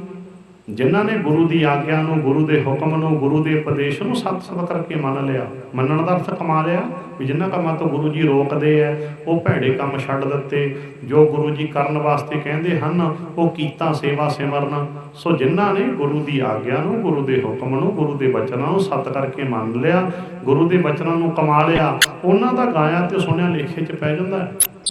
ਜੇ ਅਸੀਂ ਗੁਰੂ ਦੇ ਬਚਨਾਂ ਮੁਤਾਬਕ ਜੀਵਨ ਨਹੀਂ ਜਿਉਂਦੇ ਤਾਂ ਗਾਇਆ ਸੁਣਿਆ ਵਿੱਚ ਨਹੀਂ ਪੈਂਦਾ। ਸਪਸ਼ਟ ਕਰਨਾ ਸਿੱਧੀਆਂ ਬਾਣੀ ਦੀਆਂ। ਗੁਰੂ ਦੇ ਬਚਨ ਕੇਵਲ ਪੜ੍ਹਨ ਜਾਂ ਗਾਉਣ ਵਾਸਤੇ ਨਹੀਂ ਹੁੰਦੇ, ਗੁਰੂ ਦੇ ਬਚਨ ਸਮਝ ਕੇ ਕਮਾਉਣ ਵਾਸਤੇ ਹੁੰਦੇ ਹੈ। ਇਹ ਤਕਰੀਬਨ ਹਰ ਦੀਵਾਨਾਂ 'ਚ 10 ਗੱਲ ਕਹਿੰਦਾ, ਫਿਰ ਇਹਨੂੰ ਚੰਗੀ ਦ੍ਰਿੜ ਕਰ ਲਓ। ਗੁਰੂ ਦੇ ਬਚਨ ਸਮਝ ਕੇ ਕਮਾਉਣ ਵਾਸਤੇ ਹੁੰਦੇ ਹੈ। ਤਾਂ ਤੇ ਨਾਲ ਨਾਲ ਆਪਾਂ ਭਾਈ ਗੁਰਦਾਸ ਜੀ ਦੀ ਵਾਰ ਵਿੱਚੋਂ ਪੌੜੀ ਪੜ੍ਹ ਰਹੇ ਸੀ। ਖਾਉ ਤੇ ਘੋਲ ਕਮਾਇਆ ਸਤਿਗੁਰ ਦਾ ਉਪਦੇਸ਼ ਕਮਾਵੈ। ਭਾਈ ਗੁਰਦਾਸ ਜੀ ਕਹਿੰਦੇ ਬਹਾਰ ਜਾਵਾਂ ਐਸੇ ਗੁਰਸਿੱਖਾਂ ਤੋਂ ਜਿਹੜੇ ਗੁਰੂ ਜੀ ਦੇ ਉਪਦੇਸ਼ ਨੂੰ ਕਮਾਉਂਦੇ ਹੈ।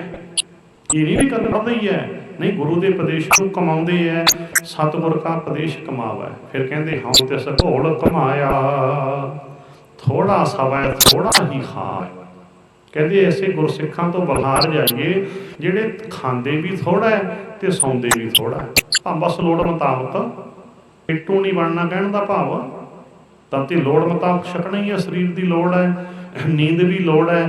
ਪਰ ਕਹਿੰਦੇ ਜਿਹੜਾ ਥੋੜਾ ਸੌਂਦੇ ਆ ਥੋੜਾ ਖਾਂਦੇ ਆ, ਜਿਵੇਂ 10ਵੇਂ ਪਾਤਸ਼ਾਹ ਜੀ ਕਹਿੰਦੇ ਅਲਪ ਆਹਾਰ ਸੁਲਪ ਸੀ ਨਿੰਦਰਾ ਦਇਆ ਸ਼ਿਮਾ ਤਨ ਪ੍ਰੀਤ। ਥੋੜਾ ਖਾਣਾ ਥੋੜਾ ਸੌਣਾ। ਜਿਹੜੇ ਪੇਟੂ ਹੁੰਦੇ ਨੇ ਆਲਸ ਵੀ ਜ਼ਿਆਦਾ ਪੈਂਦੀ ਹੈ। ਤਾਂ ਤੇ ਬਲਹਾਰ ਜਾਈਏ ਭਾਈ ਜਿਹੜੇ ਖਾਣ ਪੀਣ ਤੇ ਵੀ ਕੰਟਰੋਲ ਰੱਖਦੇ ਆ, ਲੋੜ ਮੁਤਾਬਕ ਛਕਦੇ ਹੈ ਤੇ ਲੋੜ ਮੁਤਾਬਕ ਹੀ ਆਰਾਮ ਕਰਦੇ ਹੈ। ਵੀ ਐਵੇਂ ਨਹੀਂ ਲਿਟੇ ਰਹਿੰਦੇ, ਆਰਾਮ ਪ੍ਰਸਤ ਨਹੀਂ ਹੁੰਦੇ ਗੁਰੂ ਦੇ ਪਿਆਰੇ, ਪਰਮੇਸ਼ਰ ਦੇ ਪਿਆਰੇ। ਉਹ ਹਿੰਮਤੀ ਹੁੰਦੇ ਹੈ। ਆਲਸ ਮਹਾਪਾਪ ਹੈ। ਜੋ ਆਲਸ ਹੈ, ਆਲਸ ਮਹਾਪਾਪ ਹੈ। ਜਿਸ ਕਰਕੇ ਗੁਰੂ ਦੇ ਪਿਆਰੇ ਜਾਣੀ ਕਿ ਹਿੰਮਤੀ ਹੁੰਦੇ ਨੇ, ਸੁਚੇਤ ਹੁੰਦੇ ਹੈ। ਉਹ ਐਵੇਂ ਨਹੀਂ ਲਿਟੇ ਰਹਿੰਦੇ, ਉਹ ਆਰਾਮ ਪ੍ਰਸਤ ਨਹੀਂ ਹੁੰਦੇ, ਉਹ ਲੋੜ ਮੁਤਾਬਕ ਹੀ ਆਰਾਮ ਕਰਦੇ। ਵੀ 6 ਘੰਟਿਆਂ ਦੀ ਲੋੜ ਹੁੰਦੀ ਹੈ ਸਰੀਰ ਨੂੰ ਆਰਾਮ ਦੀ, ਪਰ ਆਰਾਮ ਪ੍ਰਸਤ ਵੀ ਐਵੇਂ ਲਿਟੇ ਰਹਿਣਾ ਨਾ, ਉਹ ਨਹੀਂ ਐਵੇਂ ਬਿਨਾਂ ਗੱਲ ਤੋਂ ਲਿਟੇ ਰਹਿੰਦੇ। ਤਾਂ ਤੇ ਉਹ ਐਵੇਂ ਨਹੀਂ ਖਾਈ ਜਾਂਦੇ ਰਹਿੰਦੇ, ਬਿਲਕੁਲ ਨਹੀਂ। ਬਸ ਉਹ ਲੋੜ ਮੁਤਾਬਕ ਉਦੋਂ ਹੀ ਛਕਦੇ ਹੈ। ਇਹ ਨਹੀਂ ਵੀ ਐਵੇਂ ਸਾਰਾ ਦਿਨ ਖਾਈ ਜਾਣਾ।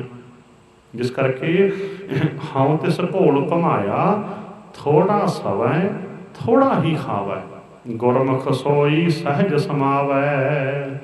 ਕਹਿੰਦੇ ਜਿਹੜਾ ਐਸੇ ਜੀਵਨ ਵਾਲਾ ਗੁਰਮੁਖ ਹੈ, ਕੈਸੇ ਜੀਵਨ ਵਾਲਾ? ਜੋ ਪਹਿਲੀਆਂ ਪੰਕਤੀ 'ਚ ਆ ਗਿਆ ਵੀ ਅੰਦਰ ਦੀ ਗਰੀਬੀ, ਤਾਂ ਤੇ ਕਿਸੇ ਦੀ ਪਰਾਏ ਧਨ ਨੂੰ ਹੱਥ ਹੀ ਨਹੀਂ ਲਾਉਣਾ, ਪਰਾਈ ਇਸਤਰੀ ਦੇ ਨੇੜੇ ਨਹੀਂ ਜਾਣਾ, ਫਿਰ ਗੁਰੂ ਦਾ ਉਪਦੇਸ਼ ਕਮਾਉਣਾ, ਥੋੜਾ ਖਾਣਾ ਥੋੜਾ ਸੌਣਾ। ਐਸੇ ਜੀਵਨ ਵਾਲਾ ਗੁਰਸਿੱਖ ਹੀ ਸਹਿਜ ਵਿੱਚ ਆਤਮਕ ਅਡੋਲਤਾ ਦੇ ਵਿੱਚ ਸਮਾਉਂਦਾ ਹੈ। ਐਸਾ ਗੁਰਸਿੱਖ ਹੀ ਜੀਵਨ ਵਾਲਾ ਹੁੰਦਾ ਹੈ। ਤਾਂ ਤੇ ਇੱਦਾਂ ਦਾ ਆਪਾਂ ਨੇ ਭਾਈ ਜੀਵਨ ਬਣਾਉਣਾ ਹੈ। ਇਹ ਜਾਣੀ ਕਿ ਜੋ ਸਿੱਖੀ ਦੇ ਅਸੂਲ ਭਾਈ ਗੁਰਦਾਸ ਜੀ ਨੇ ਦੱਸ ਦਿੱਤੇ ਗੁਰਬਾਣੀ ਆਪਣਾ 12 ਦੇ ਵਿੱਚ। ਪਹਿਲਾਂ ਆਪਾਂ ਚੌਥੇ ਪਾਤਸ਼ਾਹ ਜੀ ਦਾ ਸ਼ਬਦ ਪੜ੍ਹ ਲਿਆ ਸੀ ਵੀ ਜੋ ਗੁਰ ਸਤਿਗੁਰ ਕਾ ਜੋ ਸਿੱਖਾ ਖਾਏ ਸੋ ਭੜ ਕੇ ਉਠਾ ਹਰ ਨਾਮ ਧਿਆਵੈ। ਇੱਦਾਂ ਅਸੀਂ ਆਪਣਾ ਪ੍ਰੈਕਟੀਕਲ ਜੀਵਨ ਬਣਾਉਣਾ ਹੈ।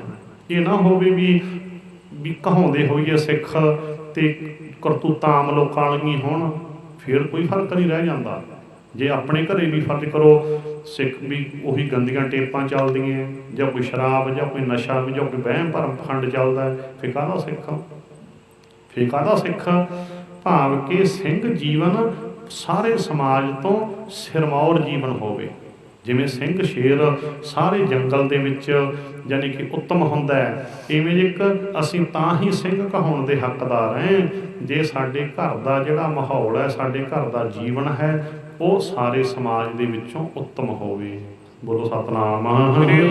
ਉੱਤਮ ਹੋਵੇ। ਤੇ ਜੇ ਉਹੀ ਗੰਦ ਲੋਕਾਂ ਨਾਲ ਆਪਾਂ ਪਾਉਣਾ ਹੈ ਵੀ ਕਾਕੇ ਦਾ ਵਿਆਹ ਆ ਗਿਆ, ਖਾੜੇ ਵੀ ਕਰਾ ਲਏ, ਸ਼ਰਾਬਾਂ ਦੇ ਦੌਰ ਵੀ ਚਲਾ ਲਏ, ਹੋਰ ਵੀ ਮਨ ਫਿਰ ਕਾਹਦਾ ਸਿੱਖ ਹੈ? ਕਾਹਦਾ ਸਿੱਖ? ਕਹਿਣ ਦਾ ਭਾਵ ਸਾਡਾ ਜਿਹੜਾ ਜਿਉਣ ਦਾ ਢੰਗ ਹੈ ਇਹ ਵੱਖਰਾ ਹੋਵੇ, ਉੱਤਮ ਹੋਵੇ, ਤਾਂ ਕਿ ਕੋਈ ਸੇਧ ਲਵੇ ਵੀ ਹਾਂ ਆਹ ਸਿੱਖਾਂ ਦਾ ਜੀਵਨ। ਫਿਰ ਹੀ ਜਿਵੇਂ ਬਾਣੀ 'ਚ ਵਚਨ ਆਉਂਦੇ ਆ, ਭਗਤਾਂ ਕੀ ਚਾਲ ਨਿਰਾਲੀ। ਭਗਤਾਂ ਭਾਵ ਰੱਬ ਦੇ ਪਿਆਰਿਆਂ ਦੀ, ਗੁਰੂ ਦੇ ਪਿਆਰਿਆਂ ਦੀ ਚਾਲ ਹੀ ਨਿਰਾਲੀ ਹੁੰਦੀ ਹੈ। ਉਹਨਾਂ ਦੀ ਭਾਵ ਉਹਨਾਂ ਦਾ ਜਿਉਣ ਦਾ ਢੰਗ ਤਰੀਕਾ ਵੱਖਰਾ ਹੀ ਹੁੰਦਾ ਹੈ। ਉਹ ਭੇਡ ਚਾਲ ਨਹੀਂ ਕਰਦੇ। ਉਹਨਾਂ ਨੇ ਲੋਕ ਲਾਜ ਕਹਿ ਲਓ, ਸਮਾਜ ਦੀ ਲਾਜ ਕਹਿ ਲਓ, ਰਿਸ਼ਤੇਦਾਰ, ਉਹ ਛੱਡਤੀ ਉਹਨਾਂ ਨੇ। ਕਿਉਂਕਿ ਆਮ ਬੰਦਾ ਇੱਥੇ ਹੀ ਮਾਰ ਖਾਂਦਾ, ਕੀ ਕਰੀਏ ਜੀ, ਕਬੀਲਦਾਰੀ ਹੈ ਜੀ, ਸਮਾਜ ਹੈ ਜੀ, ਲੋਕ ਲਾਜ, ਸਾਰਾ ਕੁਛ ਕਰਨਾ ਹੀ ਪੈਂਦਾ ਹੈ। ਇਹੋ ਜਿਹੀਆਂ ਗੱਲਾਂ ਕਰਨ ਵਾਲੇ ਧਰਮ ਨਹੀਂ ਕਮਾ ਸਕਦੇ। ਸੋਚੋ ਜਰਾ, ਇਹ ਲੋਕ ਲਾਜ ਹੈ ਜਿਹੜੀ, ਇਹ ਦੁਨੀਆ ਦੀ ਲਾਜ ਹੈ ਜਿਹੜੀ, ਤਾਂ ਸਾਰੀ ਛੱਡਣੀ ਪੈਂਦੀ ਹੈ। ਲਿਖਿਆ ਨਾ ਬਾਣੀ 'ਚ, ਨਾਨਕ ਦੁਨੀਆ ਕੀਆਂ ਵਡਿਆਈਆਂ ਅੱਗੇ ਸੇਤੀ ਜਾਲ। ਇਹ ਦੁਨੀਆ ਦੀਆਂ ਵਡਿਆਈਆਂ ਤੂੰ ਅੱਗ ਲਾ ਕੇ ਫੂਕ ਦੇ। ਇੰਨੀ ਜਲੀ ਨਾਮ ਪਸਾਰਿਆ, ਇੱਕ ਨਾ ਚੱਲੀਆਂ ਨਾਲ।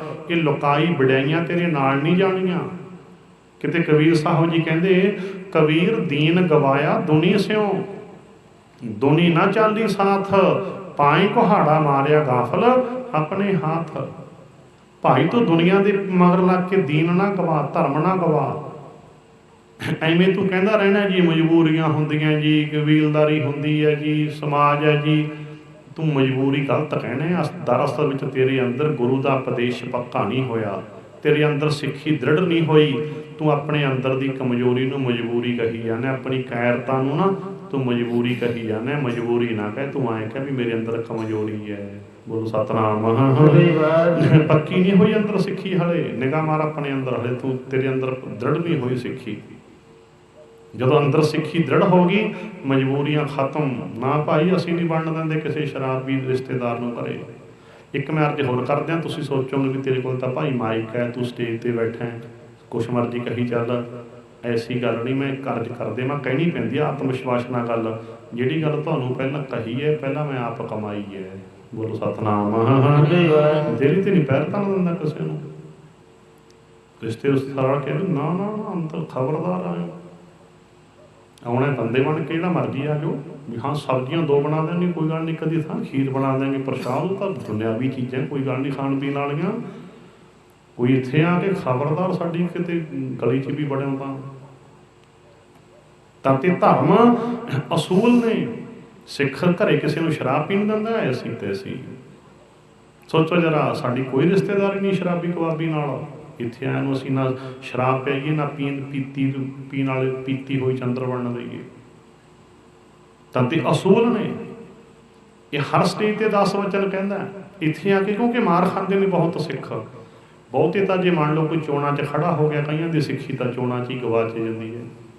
ਚੋਣਾਂ 'ਚ ਖੜੇ ਹੋਣਾ ਕੋਈ ਮਨਾ ਨਹੀਂ। ਮੰਨ ਲਓ ਪਿੰਡ ਦੀ ਮੈਂਬਰੀ ਜਾਂ ਸਰਪੰਚੀ, ਕੋਈ ਗੱਲ ਨਹੀਂ, ਚੰਗੇ ਬੰਦੇ ਆਗੂ ਹੋਣ, ਪਰ ਕਈ ਤਾਂ ਸਿੱਖੀ ਰੋਲ ਲੈਂਦੇ ਨੇ ਸ਼ਰਾਬਾਂ ਦੇ ਦੌਰ।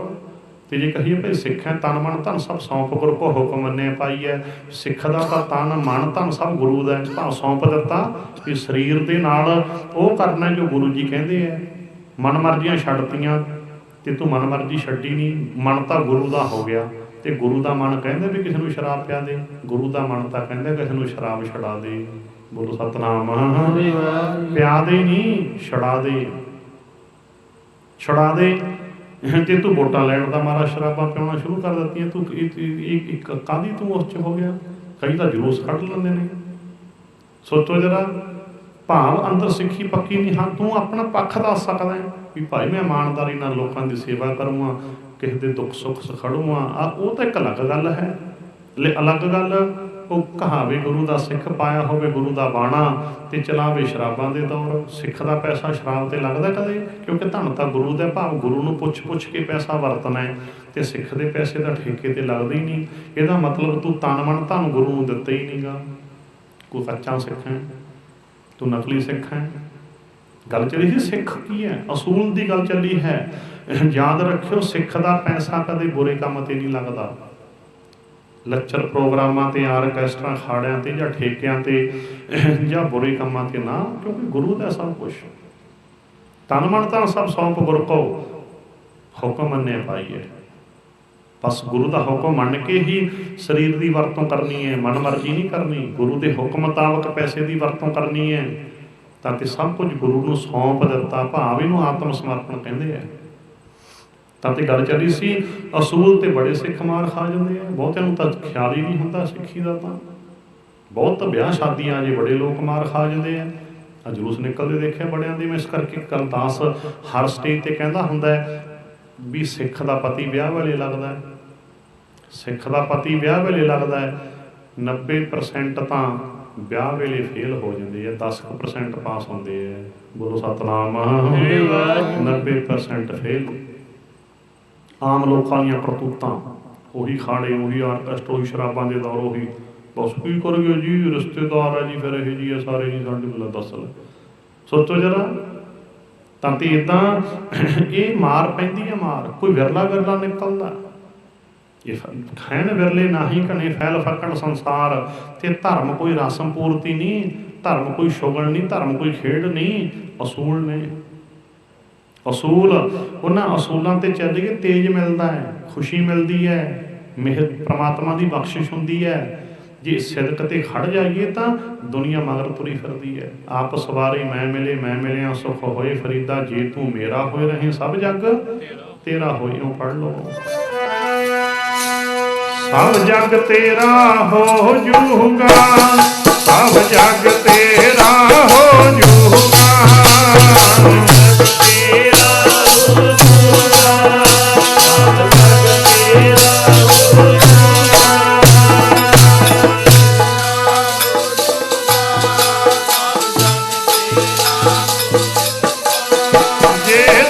तेरा हो जूगा।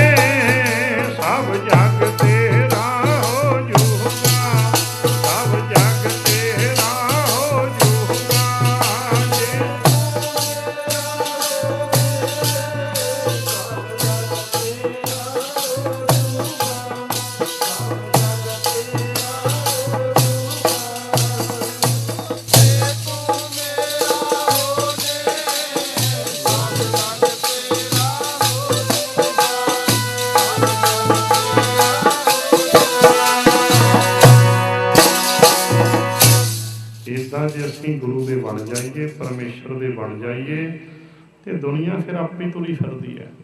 पर जे असीं दुनिया मगर लग के दीन गवा लईए, भी लोग की कहणगे जी, रिश्तेदार की कहणगे, रिश्तेदार कहणगे खवाउण पिउण दे मारे नहीं पहलां बातरा पालिया।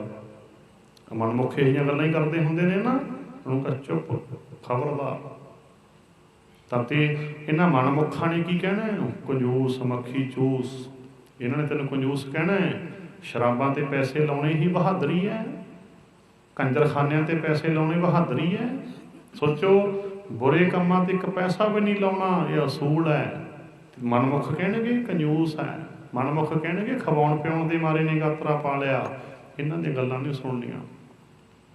ताकि गल चली सी गुरमुख सिख भाव जीवन है जिहड़ा निराला होवे। साडे घर कोई लच्चरपना, कोई गंदा गीत, कोई नशा, कोई वहम भरम पखंड कुछ भी ना होवे, तां असीं कहा सकते हाँ भी हाँ ये गुरु के सिख है। ताकि भगतां की चाल निराली, चाला निराली भगतां केरी बेखम मार्ग चलना। वो इस कठिन राह तुरदे है। कठिन मार्ग भाव लोक लाज, जानी कि ये सारी लाज छड्डनी पैंदी है। कुल दी लाज, लोक लाज, दुनिया समाज, कबीलदारी, यह जंगलां छड्डनियां पैंदियां। कोई कबीलदारी नहीं लुकदी किसी दी। ताते फिर कहंदे चालां निराली भगतां केरी वेखम मार्ग चलना। लब लोभ अहंकार तज तृष्णा बहुत नाही बोलना। खन्यो तिखी बालहो निकी एत मार्ग जाना। गुर प्रसादी जिनी आप तजिया हर वासना समानी कहे। नानक चाल भगतां जुग हो जुग निराली। पिछों तो लैके रब के प्यारों की जो जिउण का ढंग तरीका चाल है, ये निराली तुरी आई है। तो जे असी साडा निराला जीवन नहीं, न्यारा जीवन नहीं साडा समाज के विचों, फिर असी धर्म ही नहीं खवा सकते। क्योंकि रब के प्यारों की तो चाल ही वखरी हुंदी है। तेरे भगतां दी चाल निराली, तेरे प्यारियां दी भगतां दी चाल निराली। दुनिया तो रहन वखरे प्यारे हो, प्यारे हो दुनिया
ਇੱਦਾਂ ਇਹ ਰਿਹਾ ਜੀ। ਆਪਾਂ ਇਹ ਸਮਝਣ ਦੀ ਕੋਸ਼ਿਸ਼ ਕੀਤੀ ਹੈ ਵੀ ਇੱਕ ਨਿਰਾਲਾ, ਇੱਕ ਨਿਆਰਾ ਜੀਵਨ ਅਸੀਂ ਜਿਉਣ ਸਿੱਖਣਾ ਹੈ।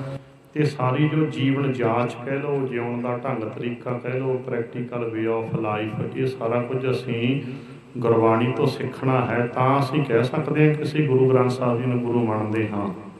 ਗੁਰੂ ਗ੍ਰੰਥ ਸਾਹਿਬ ਜੀ ਨੂੰ ਗੁਰੂ ਮੰਨਣ ਦਾ ਅਰਥ ਗੁਰੂ ਗ੍ਰੰਥ ਸਾਹਿਬ ਜੀ ਦੀ ਗੁਰਬਾਣੀ ਦੀ ਸਿੱਖਿਆ ਮੁਤਾਬਕ ਜੀਵਨ ਜਿਉਣਾ। ਜਿਨ੍ਹਾਂ ਕੰਮਾਂ ਤੋਂ ਗੁਰੂ ਗ੍ਰੰਥ ਸਾਹਿਬ ਜੀ ਦੀ ਬਾਣੀ ਸਾਨੂੰ ਰੋਕਦੀ ਹੈ, ਉਹ ਭੈੜੇ ਕੰਮ ਛੱਡ ਦੇਈਏ। ਜੋ ਕਰਨ ਵਾਸਤੇ ਕਹਿ ਰਹੇ ਹਨ ਗੁਰੂ ਜੀ ਬਾਣੀ 'ਚੋਂ ਕਰੀਏ, ਤਾਂ ਹੀ ਅਸੀਂ ਕਹਿ ਸਕਦੇ ਹਾਂ ਨਾ। ਤੇ ਅੱਜ ਬਹੁਤੀ ਦੁਨੀਆ ਵਸ ਕੇ ਬਹੁਤੀ ਰਸਮੀ ਨਮਸਕਾਰ ਕਰ ਲੈਂਦੀ ਹੈ। ਮੰਨਦਾ ਗੁਰੂ ਗ੍ਰੰਥ ਸਾਹਿਬ ਜੀ ਦਾ ਗੁਰੂ ਹੋਈ ਹੈ, ਮੰਨਦੇ ਹੋ ਬਦਲੇ ਬਦਲੇ। ਜੇ ਤਾਂ ਅਸੀਂ ਗੁਰੂ ਗ੍ਰੰਥ ਸਾਹਿਬ ਜੀ ਦੀ ਬਾਣੀ ਦੀ ਗੱਲ ਨੂੰ ਮੰਨਦੇ ਹਾਂ, ਇਹ ਵੀ ਹਰ ਸਟੇਜ ਦੇ ਉੱਤੇ ਬਚਨ ਹੋਇਆ ਹੈ, ਤਾਂ ਨਮਸਕਾਰ ਕੀਤੀ ਲੇਖੇ 'ਚ ਹੈ। ਕਰ ਸਾਧੂ ਅੰਜਲੀ ਪੁੰਨ ਵੱਡਾ ਹੈ। ਸਾਧੂ ਸਤਿਗੁਰ ਨੂੰ ਦੋਵੇਂ ਹੱਥ ਜੋੜ ਕੇ ਨਮਸਕਾਰ ਕਰ, ਵੱਡਾ ਪੁੰਨ ਹੈ। ਪਰ ਜੇ ਅਸੀਂ ਗੁਰੂ ਗ੍ਰੰਥ ਸਾਹਿਬ ਦੀ ਬਾਣੀ ਦਾ ਬਚਨ ਨਹੀਂ ਮੰਨਦੇ ਤਾਂ ਮੱਥਾ ਟੇਕਣ ਦਾ ਕੋਈ ਮਤਲਬ ਨਹੀਂ ਰਹਿ ਗਿਆ। ਫਿਕਰ ਸੁਣਿਆ ਸੀ ਨਾ ਪਹਿਲਾਂ, ਅਪਰਾਧੀ ਦੋਨਾ ਨੇ ਵੈ ਜੋ ਹੰਤਾ ਮਿਲ ਗਾਹੇ, ਸੀਸ ਨਵਾਇਆ ਕਿਆ ਥੀ ਹੈ, ਜੈ ਹਿਰਦੈ ਕਸੁੱਧੇ ਜਾਹੇ। ਭਾਈ ਜੇ ਬਚਨ ਨਹੀਂ ਮੰਨਿਆ, ਪੁੱਠੇ ਪਾਸੇ ਜਾਣਾ ਤਾਂ ਫਿਰ ਕਹਿੰਦੇ ਅਪਰਾਧੀ ਵੀ ਨਿਮ ਜਾਂਦਾ ਹੈ, ਸ਼ਿਕਾਰੀ ਵੀ ਨੀਵੀਂ ਪਾ ਲੈਂਦਾ। ਫਿਰ ਤੇ ਮੱਥੇ ਟੇਕਣੇ ਸ਼ਿਕਾਰੀ ਤੇ ਅਪਰਾਧੀਆਂ ਦੀਆਂ ਨੀਵੀਂ ਹੈ। ਸੀਸ ਨਵਾਇਆ ਕਿਆ ਥੀ, ਇਹੋ ਜਿਹੇ ਮੱਥੇ ਟੇਕਣ ਦਾ ਕੀ ਹੈ ਜੇ ਬਚਨ ਹੀ ਨਾ ਸੁਣ ਕੇ ਮੰਨਿਆ ਤਾਂ। ਤੇ ਮੱਥਾ ਟੇਕਣ ਪਿੱਛੇ ਸਿਧਾਂਤ ਕੀ ਹੈ ਵੀ ਆਤਮ ਸਮਰਪਣ ਕਰ ਦਿੱਤਾ, ਖੋਪੜੀ ਗੁਰੂ ਜੀ ਦੇ ਚਰਨਾਂ ਵਿੱਚ ਰੱਖ ਦਿੱਤੀ, ਭਾਵ ਗੁਰੂ ਦੇ ਦਰ ਤੇ ਆਤਮ ਸਮਰਪਣ ਕਰ ਦਿੱਤਾ, ਕੰਪਲੀਟ ਸਰੈਂਡਰ, ਮਨ ਮਰਜ਼ੀ ਛੱਡ ਦਿੱਤੀ, ਬਚਨ ਸੁਣ ਕੇ ਮੰਨਣਾ। ਇਸ ਭਾਵਨਾ ਨਾਲ ਮੱਥਾ ਟੇਕਣਾ ਵੱਡਾ ਪੁੰਨ ਹੈ। ਪਰ ਜੇ ਬਚਨ ਨਹੀਂ ਮੰਨਿਆ ਤਾਂ ਮੱਥਾ ਟੇਕਣ ਦਾ ਕੋਈ ਮਤਲਬ ਨਹੀਂ ਰਿਹਾ। ਫਿਰ ਤੱਕ ਰਸਮ ਰਹਿ ਗਈ। ਤੇ ਸਰੀਰ ਕਰਕੇ ਤਾਂ ਸ਼ਿਕਾਰੀ ਵੀ ਨਿਮ ਜਾਂਦਾ, ਸਰੀਰ ਕਰਕੇ ਅਪਰਾਧੀ ਵੀ ਬੜੇ ਹੱਥ ਬਣਦਾ ਹੈ। ਜਿਸ ਕਰਕੇ ਮਨ ਕਰਕੇ ਨਮਸਕਾਰ ਕਰਨੀ ਹੈ, ਭਾਵਨਾ ਨਾਲ ਮੱਥਾ ਟੇਕਣਾ ਹੈ। ਭਾਵ ਮੱਥਾ ਟੇਕੀਏ ਤਾਂ ਵਚਨ ਸੁਣ ਕੇ ਮੰਨੀਏ, ਬਸ। ਮੱਥਾ ਟੇਕਣ ਦੇ ਪਿੱਛੇ ਨਿਯਮ ਇਹ ਹੈ। ਗੁਰੂ ਗ੍ਰੰਥ ਸਾਹਿਬ ਜੀ ਨੂੰ ਨਮਸਕਾਰ ਕੀਤੀ ਹੈ ਤਾਂ ਗੁਰੂ ਗ੍ਰੰਥ ਸਾਹਿਬ ਜੀ ਦਾ ਵਚਨ ਸੁਣ ਕੇ ਮੰਨੀਏ, ਬਾਣੀ ਦਾ ਬਚਨ। ਤੇ ਮੱਥਾ ਟੇਕਣਾ ਵੀ ਰਸਮ ਪੂਰਤੀ ਨਾ ਬਣਾਈਏ। ਬਹੁਤੇ ਵੇਖਿਆ ਮੈਂ ਗੁਰੂ ਗ੍ਰੰਥ ਸਾਹਿਬ ਦੀ ਬਾਣੀ ਦੀ ਗੱਲ ਨੂੰ ਨਹੀਂ ਮੰਨਦੇ। ਜਿਸ ਕਰਕੇ ਫਿਰ ਜਿਹੜਾ ਗੁਰੂ ਗ੍ਰੰਥ ਸਾਹਿਬ ਦੀ ਬਾਣੀ ਦੀ ਗੱਲ ਨਾ ਮੰਨੇ, ਇਹ ਵੀ ਬਾਰ-ਬਾਰ ਦਾਸ ਕਹਿੰਦਾ ਹੈ ਵੀ ਉਹਦਾ ਰਮਾਲਾ ਜਾਂ ਪ੍ਰਸ਼ਾਦ ਜਾਂ ਰੁਪਈਏ ਆਦਿਕ ਕੋਈ ਮਨਜ਼ੂਰ ਨਹੀਂ ਹੁੰਦੇ। ਜਿਹਨੂੰ ਪਿਆਰ ਹੋਵੇ ਗੁਰਬਾਣੀ ਨਾਲ, ਉਹਦੀ ਕੌਡੀ ਭੇਟਾ ਵੀ ਮਨਜ਼ੂਰ ਹੋ ਜਾਂਦੀ ਹੈ। ਜਿਹਨੂੰ ਗੁਰਬਾਣੀ ਨਾਲ ਪਿਆਰ ਨਾ ਹੋਵੇ, ਉਹਦਾ ਕਰੋੜ ਰੁਪਈਆ ਵੀ ਮਨਜ਼ੂਰ ਨਹੀਂ ਹੁੰਦਾ। ਭਾਵ ਗੁਰੂ ਦੇ ਦਰ ਤੋਂ ਖੁਸ਼ੀ ਰੁਪਈਆਂ ਨਾਲ ਮੁੱਲ ਨਹੀਂ ਮਿਲਦੀ, ਗੁਰੂ ਦੇ ਦਰ ਤੋਂ ਖੁਸ਼ੀ ਮਿਲਦੀ ਹੈ ਭਾਵਨਾ, ਭਗਤੀ, ਪਿਆਰ ਨਾਲ। ਬੋਲੋ ਸਤਿਨਾਮ। ਇਹ ਗੱਲਾਂ ਪਕਾ ਲਓ ਵਾਰ-ਵਾਰ। ਭਾਵ ਜੋ ਪਰਮਾਰਥ ਹੈ ਇਹ ਭਾਵਨਾ, ਭਗਤੀ, ਪਿਆਰ ਦਾ ਮਾਰਗ ਹੈ। ਇਹ ਨਹੀਂ ਵੀ 10,000 ਦੀ ਠੱਗੀ ਮਾਰ ਲਈ ਤੇ 1000 ਗੁਰਦੁਆਰੇ ਚੜਾਤਾ ਤੇ ਖੁਸ਼ੀ ਮਿਲ ਜੂ, ਬਿਲਕੁਲ ਨਹੀਂ ਮਿਲਣੀ। ਹਾਂ, ਭਾਈ ਨੇ ਅਰਦਾਸ ਤਾਂ ਕਰ ਦੇਣੀ ਹੈ ਜੀ, ਬੜਾ ਗੁਰਮੁਖ ਪਰਿਵਾਰ ਹੈ, ਇਹਨਾਂ ਦੇ ਕਾਰੋਬਾਰ 'ਚ ਵਾਧਾ ਹੋਵੇ, ਮਹਾਰਾਜ ਦਿਨ ਦੁੱਗਣੀ ਰਾਤ ਚੌਗੁਣੀ ਤਰੱਕੀ ਹੋਵੇ। ਕੋਈ ਮੇਰੇ ਵਰਗਾ ਤਾਂ ਅਰਦਾਸ ਕਰ ਦੂਗਾ, ਕਿਉਂਕਿ ਪੁੱਛਦੇ ਤਾਂ ਅਸੀਂ ਹੈ ਹੀ ਨਹੀਂ, ਸਿੱਧਾ ਕਹਿ ਦਿੰਦੇ ਕਾਰੋਬਾਰ 'ਚ ਵਾਧਾ ਹੋਵੇ। ਮੈਂ ਕਹਿਣਾ ਹੁੰਦਾ ਵੀ ਭਾਈ ਜੀ ਪਹਿਲਾਂ ਪੁੱਛ ਲੈਣਾ ਚਾਹੀਦਾ ਵੀ ਕੰਮ ਕੀ ਕਰਦੇ ਹੋ। ਤੂੰ ਸਿੱਧੀ ਕੋਈ ਅਰਦਾਸ ਕਰਤੀ ਵੀ ਕਾਰੋਬਾਰ 'ਚ ਵਾਧਾ ਹੋਵੇ, ਤੇ ਜੇ ਫੀਮ ਵੇਚਦਾ ਹੋਇਆ ਜਾਂ ਸ਼ਰਾਬ ਕੱਢ ਕੇ ਵੇਚਦਾ ਹੋਇਆ, ਤੂੰ ਕਹਿੰਦਾ ਕਾਰੋਬਾਰ 'ਚ ਵਾਧਾ ਹੋਵੇ ਦਾ ਮਤਲਬ ਸ਼ਰਾਬ ਹੈ ਜੀ ਵੀ ਉਹ ਵੱਧ ਵੇਚਣ ਲੱਗ ਜੇ। ਬੋਲੋ ਸਤਿਨਾਮ। ਫੀਮ ਵੱਧ ਵੇਚਣ ਲੱਗ ਜੇ, ਦੁਨੀਆ ਵੱਧ ਫੀਮ ਖਾਣ ਲੱਗ ਜੇ, ਵੱਧ ਸ਼ਰਾਬ, ਫੇਰ ਹੀ ਹੋਊ ਭਾਈ ਕਾਰੋਬਾਰ 'ਚ ਵਾਧਾ। ਕਿ ਗਲਤ ਹੈ ਦੱਸੋ? ਕੀ ਮਖੌਲ ਬਣਾਤਾ ਧਰਮ ਨੂੰ ਅਸੀਂ। ਪੁੱਛੇ ਨਹੀਂ ਵੀ ਭਾਈ ਤੂੰ ਕੰਮ ਕੀ ਕਰਦਾ ਹੈ। ਸੋਚੋ 1000 ਰੁਪਈਆ ਕੋਈ ਲੈ ਕੇ ਆ ਗਿਆ, ਕਹਿੰਦੇ ਜੀ ਬੜਾ ਗੁਰਮੁਖ ਹੈ। ਲੈ ਦੱਸੋ, ਲੈ 1000 ਰੁਪਈਏ 'ਚ ਡਿਗਰੀ ਦੇ ਦਿੱਤੀ ਗੁਰਮੁਖ ਦੀ। ਲੈ ਦੱਸੋ, ਲੈ ਬੜਾ ਹੀ ਗੁਰਮੁਖ ਪਰਿਵਾਰ ਹੈ ਜੀ। ਇਹ ਖਹਿੜਾ ਨਹੀਂ ਛੁੱਟਣਾ ਇੱਦਾਂ ਕਿਤੇ ਕਹੋ, ਕਿਉਂਕਿ ਬਹੁਤੀ ਦੁਨੀਆ ਦਾ ਚਾਲੀ ਇਹੀ ਹੈ। ਕਹਿੰਦੇ ਨਾਮ ਵੀ ਜਪੇਨੇ ਹੈ, ਠੱਗੀ ਵੀ ਕਰੇਨੇ ਹੈ, ਗੁਰਦੁਆਰੇ ਵੀ ਚੜ੍ਹੇਨੇ ਹੈ, ਅਰਦਾਸ ਵੀ ਕਰੇਨੇ ਹੈ। ਉਹ ਸਾਰਾ ਕੁਛ ਹੀ ਕਰਨਾ ਪੈਂਦਾ। ਠੱਗੀ ਵੀ ਮਾਰ ਲਈਦੀ ਹੈ, ਗੁਰਦੁਆਰੇ ਵੀ ਵਿੱਚੋਂ ਚੜ੍ਹਾ ਦੇਈਦਾ, ਵਾਹਿਗੁਰੂ ਵਾਹਿਗੁਰੂ ਵੀ ਕਰ ਲਈਦਾ, ਅਰਦਾਸ ਵੀ ਕਰਾ ਲਈਦੀ ਹੈ, ਪਰ ਵਚਨ ਕੋਈ ਨਹੀਂ ਮੰਨਣਾ। ਆਮ ਲੋਕਾਂ ਦੀ ਚਾਲੀ ਇਹੀ ਆ ਨਾ। ਇੱਦਾਂ ਕਿਤੇ ਖੜਾ ਨਹੀਂ ਛੁੱਟ ਜਾਣਾ, ਕਿਸੇ ਨੂੰ ਭੁਲੇਖਾ ਹੈ। ਇਹ ਤਾਂ ਐਵੇਂ ਸਾਡੇ ਭੁਲੇਖੇ ਆ ਮੰਨਦੇ। ਵਾਹਿਗੁਰੂ ਕਿਹੜਾ ਜਾਣਦਾ ਨਹੀਂ ਤੂੰ 1000 ਰੁਪਇਆ ਕਿੱਥੋਂ ਲੈ ਕੇ ਆਇਆ, ਉਹਨੂੰ ਪਤਾ ਸਾਰਾ, ਉਹਨਾਂ ਨੂੰ ਪਤਾ ਸਭ। ਰਹੋ ਵਿਚਾਰ। ਇੱਕ ਤਾਂ ਗੁਰੂ ਦੇ ਦਰ ਦੇ ਉੱਤੇ ਹੱਕ ਸੱਚ ਦੀ ਕਮਾਈ ਦੀ ਭੇਟਾ ਮਨਜ਼ੂਰ ਹੁੰਦੀ ਹੈ। ਛਲ ਕਪਟ ਠੱਗੀ ਚੋਰੀ ਦਾ ਮਾਲ ਗੁਰੂ ਦੇ ਦਰ ਦੇ ਉੱਤੇ ਪ੍ਰਵਾਨ ਨਹੀਂ ਹੁੰਦਾ। ਇਹ ਗੱਲ ਨੂੰ ਯਾਦ ਰੱਖਿਓ। ਗੁਰੂ ਵੱਲੋਂ ਪਰਮੇਸ਼ਰ ਵੱਲੋਂ ਪ੍ਰਵਾਨ ਨਹੀਂ ਹੁੰਦਾ। ਫਿਰ ਯਾਦ ਰੱਖਿਓ, ਅਸੀਂ ਬਾਬੇ ਲੋਕ ਤਾਂ ਪ੍ਰਵਾਨ ਕਰ ਲੈਂਦੇ ਹਾਂ। ਕਿ ਮੈਂ ਆਪਣੀ ਦੀ ਨਾਂ ਲਾ ਕੇ ਕਹਾਂ, ਫਿਰ ਕੀ ਹੁੰਦਾ, ਜਿੱਥੇ ਠੱਗਾਂ ਦੀਆਂ ਗੁੱਟੀਆਂ ਚੜ੍ਹਦੀਆਂ ਉੱਥੇ ਹੋ ਸਕਦਾ ਬਿਲਡਿੰਗ ਬਹੁਤ ਸੋਹਣੀ ਬਣ ਜਾਵੇ, ਕਿਸੇ ਡੇਰੇ ਦੀ, ਕਿਸੇ ਗੁਰਦੁਆਰੇ ਦੀ। ਹੋ ਸਕਦਾ ਉੱਥੇ ਜਾਣੀ ਕਿ ਕਲਸ ਲੱਗ ਜਾਣ, ਚਾਂਦੀ ਦੇ ਦਰਵਾਜ਼ੇ ਲੱਗ ਜਾਣ, AC ਫਿੱਟ ਹੋ ਸਕਦੇ, ਸਭ ਕੁਛ ਹੋ ਸਕਦਾ ਹੈ। ਪਰ ਜਿੱਥੇ ਠੱਗਾਂ ਦੀ ਮਾਇਆ ਲੱਗੀ ਹੈ, ਉਸ ਬਿਲਡਿੰਗ ਦੇ ਵਿੱਚ ਬੈਠ ਕੇ ਕਦੇ ਉਹ ਸੁਰਤ ਸ਼ਬਦ ਨਾਲ ਨਹੀਂ ਜੁੜੂਗੀ। ਉੱਥੇ ਰੌਲੇ ਪੈਣਗੇ, ਲੜਾਈਆਂ ਪੈਣਗੀਆਂ, ਤਾਂ ਤੇ ਘਪਲੇ ਹੋਣਗੇ, ਅਖਬਾਰਾਂ 'ਚ ਖਬਰਾਂ ਲੱਗਣਗੀਆਂ, ਜਲੂਸ ਨਿਕਲਣਗੇ। ਕਿਉਂਕਿ ਠੱਗਾਂ ਦੀ ਮਾਇਆ ਦਾ ਰਿਜ਼ਲਟ ਐਸਾ ਹੀ ਹੁੰਦਾ ਹੈ। ਬੋਲੋ ਸਤਨਾਮ। ਜਿਹੜੀ ਬਿਲਡਿੰਗ ਤੇ ਠੱਗਾਂ ਦੀ ਮਾਇਆ ਲੱਗੀ, ਉਸ ਬਿਲਡਿੰਗ 'ਚ ਬੈਠ ਕੇ ਉਹ ਸੁਰਤ ਸ਼ਬਦ ਨਾਲ ਨਹੀਂ ਜੁੜੂਗੀ। ਯਾਦ ਰੱਖ ਲਿਓ।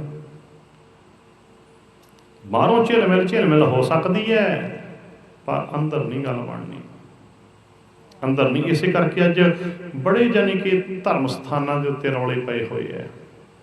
ਉਹ ਰੌਲੇ ਕਾਹਦੇ ਆ? 2 ਨੰਬਰ ਦੇ ਰੁਪਈਆਂ ਦੀ। ਹੁਣ ਤਾਂ 2 ਨੰਬਰ ਤੋਂ ਗੱਲ ਗਾਹਾਂ ਵੱਧ ਗਈ।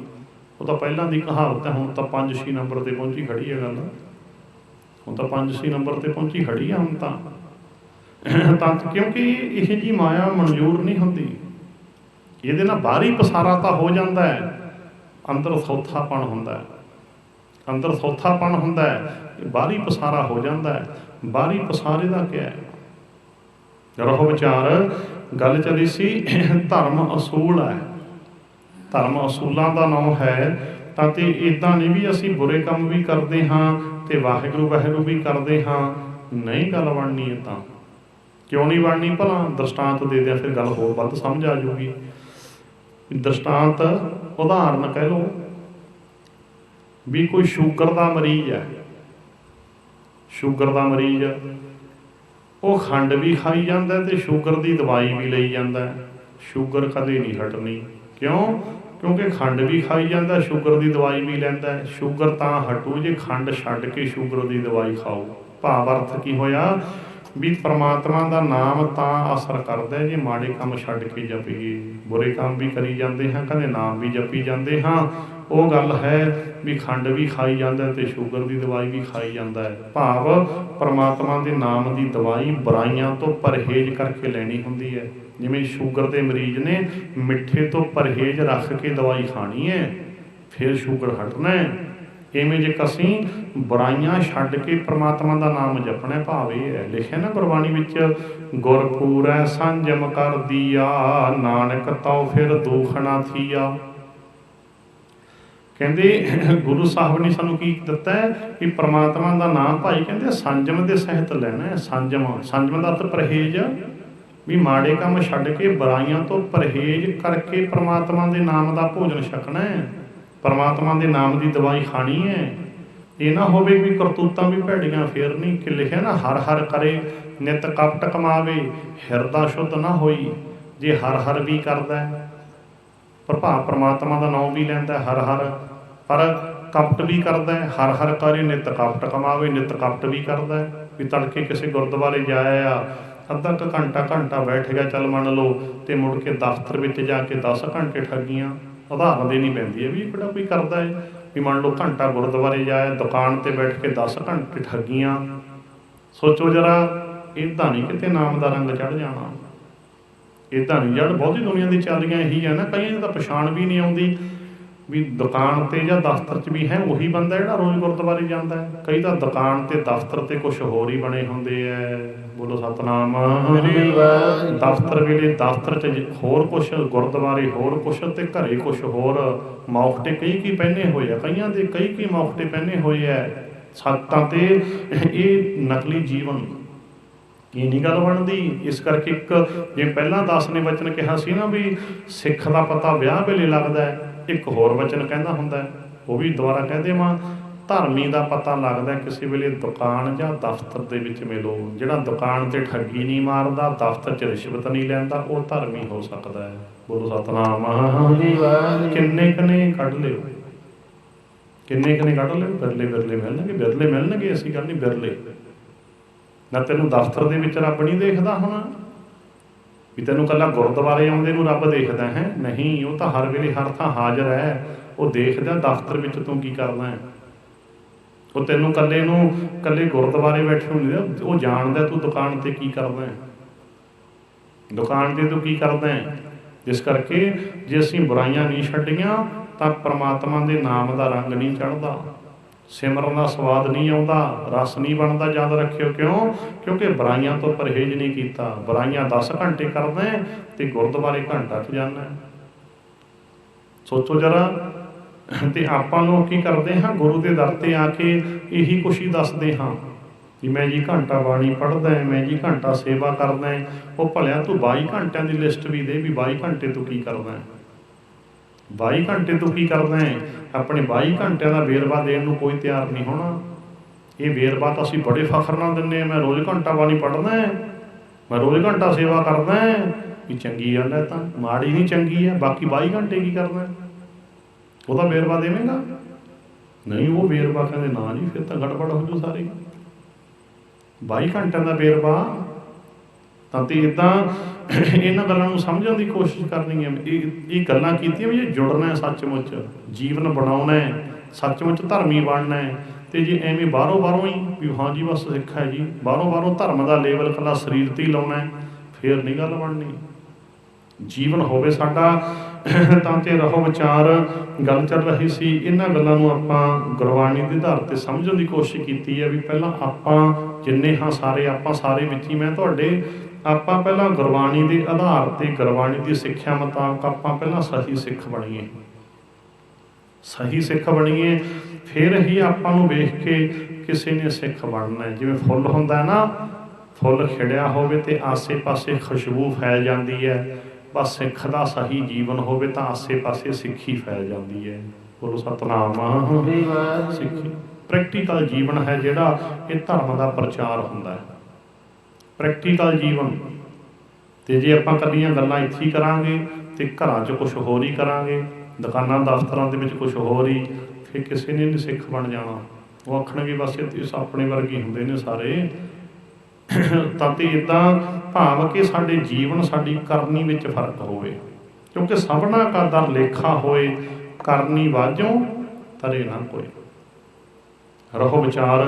ਇੱਥੋਂ ਤੱਕ ਆਪਾਂ ਜਾਣੀ ਕਿ ਗੁਰਸਿੱਖ ਦੇ ਜੀਵਨ ਬਾਰੇ ਗੱਲ ਕੀਤੀ ਹੈ। ਨਿਤਨੇਮ ਹੋਵੇ, ਨਿਤ ਸਿਮਰਨ ਹੋਵੇ, ਨਿਤ ਬਾਣੀ ਦੀ ਵਿਚਾਰ ਕਰੋ, ਪਰਾਏ ਧਨ ਨੂੰ ਹੱਥ ਨਹੀਂ ਲਾਉਣਾ, ਪਰਾਏ ਤਨ ਨੂੰ ਹੱਥ ਨਹੀਂ ਲਾਉਣਾ। ਤਾਂ ਤੇ ਥੋੜ੍ਹਾ ਖਾਣਾ, ਥੋੜ੍ਹਾ ਸੌਣਾ, ਸਾਰਾ ਸਮਝ ਲੈਣਾ, ਸਾਰਾਂਸ਼ ਦੁਬਾਰੇ ਕਹਿ ਦਿੱਤਾ। ਤਾਂ ਤੇ ਫਿਰ ਸਾਡਾ ਜੀਵਨ ਮਹਾਨ ਹੈ। ਇਹ ਹੈ ਜੀ ਇੱਥੋਂ ਤੱਕ ਆਪਾਂ ਗੁਰਸਿੱਖ ਕਿਹੋ ਜਿਹਾ ਹੋਵੇ, ਇਸ ਨੁਕਤੇ 'ਤੇ ਆਪਾਂ ਨੇ ਵਿਚਾਰ ਕੀਤੀ ਆ। ਆਓ ਥੋੜ੍ਹਾ ਸਮਾਂ ਬਾਕੀ ਹੈ, ਉਹਨੇ ਸਮੇਂ ਦੇ ਵਿੱਚ ਆਪਾਂ 2 ਨੁਕਤਿਆਂ 'ਤੇ ਗੱਲ ਕਰਾਂਗੇ। ਕਿਉਂਕਿ ਇਹਨਾਂ ਜਿੱਦਾਂ ਦਿਨ ਚੱਲ ਰਹੇ ਹੈ, ਇਹਨਾਂ ਦਿਨਾਂ ਦੇ ਸੰਬੰਧ ਦੇ ਵਿੱਚ ਮੈਂ ਕੁਝ ਇਸ਼ਾਰੇ ਦੇ ਜਾਵਾਂ। ਵੀ ਇੱਕ ਤਾਂ ਇਹ ਬੀਬੀਆਂ ਨੇ ਖਿਆਲ ਕਰ ਲੈਣਾ ਵੀ ਥੋੜੇ ਕੁ ਦਿਨਾਂ ਨੂੰ ਕਰੋ ਇਹਦਾ ਵਰਤ ਆਉਣਾ ਹੈ, ਇਹ ਬੀਬੀਓ ਕਿਸੇ ਨੇ ਨਹੀਂ ਰੱਖਣਾ। ਜੇ ਗੁਰੂ ਗ੍ਰੰਥ ਸਾਹਿਬ ਦੀ ਗੱਲ ਨੂੰ ਮੰਨਦੀ ਹੋ, ਜੇ ਗੁਰੂ ਗ੍ਰੰਥ ਸਾਹਿਬ ਦੀ ਗੱਲ ਨੂੰ ਨਹੀਂ ਮੰਨਦੀ ਜਿਹੜੀ ਬੀਬੀਓ ਜੋ ਮਰਜ਼ੀ ਕਰੇ, ਕਿਉਂਕਿ ਮਨੁੱਖ ਆਪਣੇ ਵਿਚਾਰਾਂ ਪ੍ਰਤੀ ਸੁਤੰਤਰ ਹੈ। ਜੇ ਸੱਚਮੁੱਚ ਗੁਰੂ ਗ੍ਰੰਥ ਸਾਹਿਬ ਨੂੰ ਮੰਨਦੇ ਹੋ ਤਾਂ ਮਨ ਮਰਜ਼ੀ ਨਹੀਂ ਚੱਲਣੀ।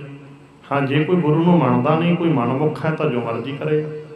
ਜਿਸ ਕਰਕੇ ਇਹ ਗੱਲ ਗੁਰਬਾਣੀ ਦੇ ਆਧਾਰ 'ਤੇ ਪਹਿਲਾਂ ਸਮਝ ਲਓ। ਕਿਉਂਕਿ ਜਿਹੜਾ ਕੋਈ ਵੀ ਤਿਉਹਾਰ ਹੈ, ਅਸੀਂ ਵੇਖਣਾ ਹੁੰਦਾ ਹੈ ਵੀ ਕਿ ਗੁਰਮਤਿ ਮੁਤਾਬਕ ਸਹੀ ਹੈ, ਗੁਰੂ ਦੀ ਮੱਤ ਦੇ ਮੁਤਾਬਕ। हाँ जी जी, जिस तरह कि मैं एक रमज होर दे जावां, ये गल बात च करांगे।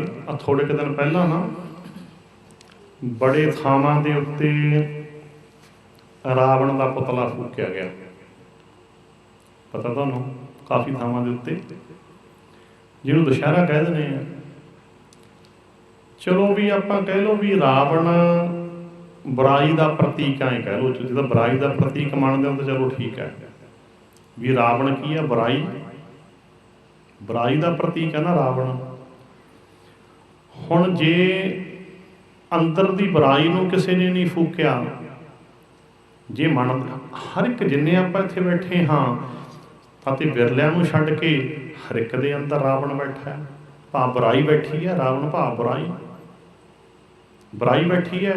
हाँ इन्ना क जरूर है भी किसी का अंदर का रावण प्रगट हो गया, किसी ने अंदर दे रावण नूं भाव बुराई नूं लुको के रखिया हुंदा है, तां ते असल सवाद तां आउंदा जी अपने मन विच बैठे रावण नूं, अपने मन विच बैठी बुराई नूं फूकीए। पर हालत की बनी हुई है बाहरी, कई तो भ्रिष्ट लोग रावण के पुतले नूं फूकण ते लगे होए, जिहड़े जिउंदे रावण बने हुए है वो उस रावण का पुतला फूकण लगे होए, जिहड़े कई हज़ार साल पहला मर गया। बोलो सतनाम।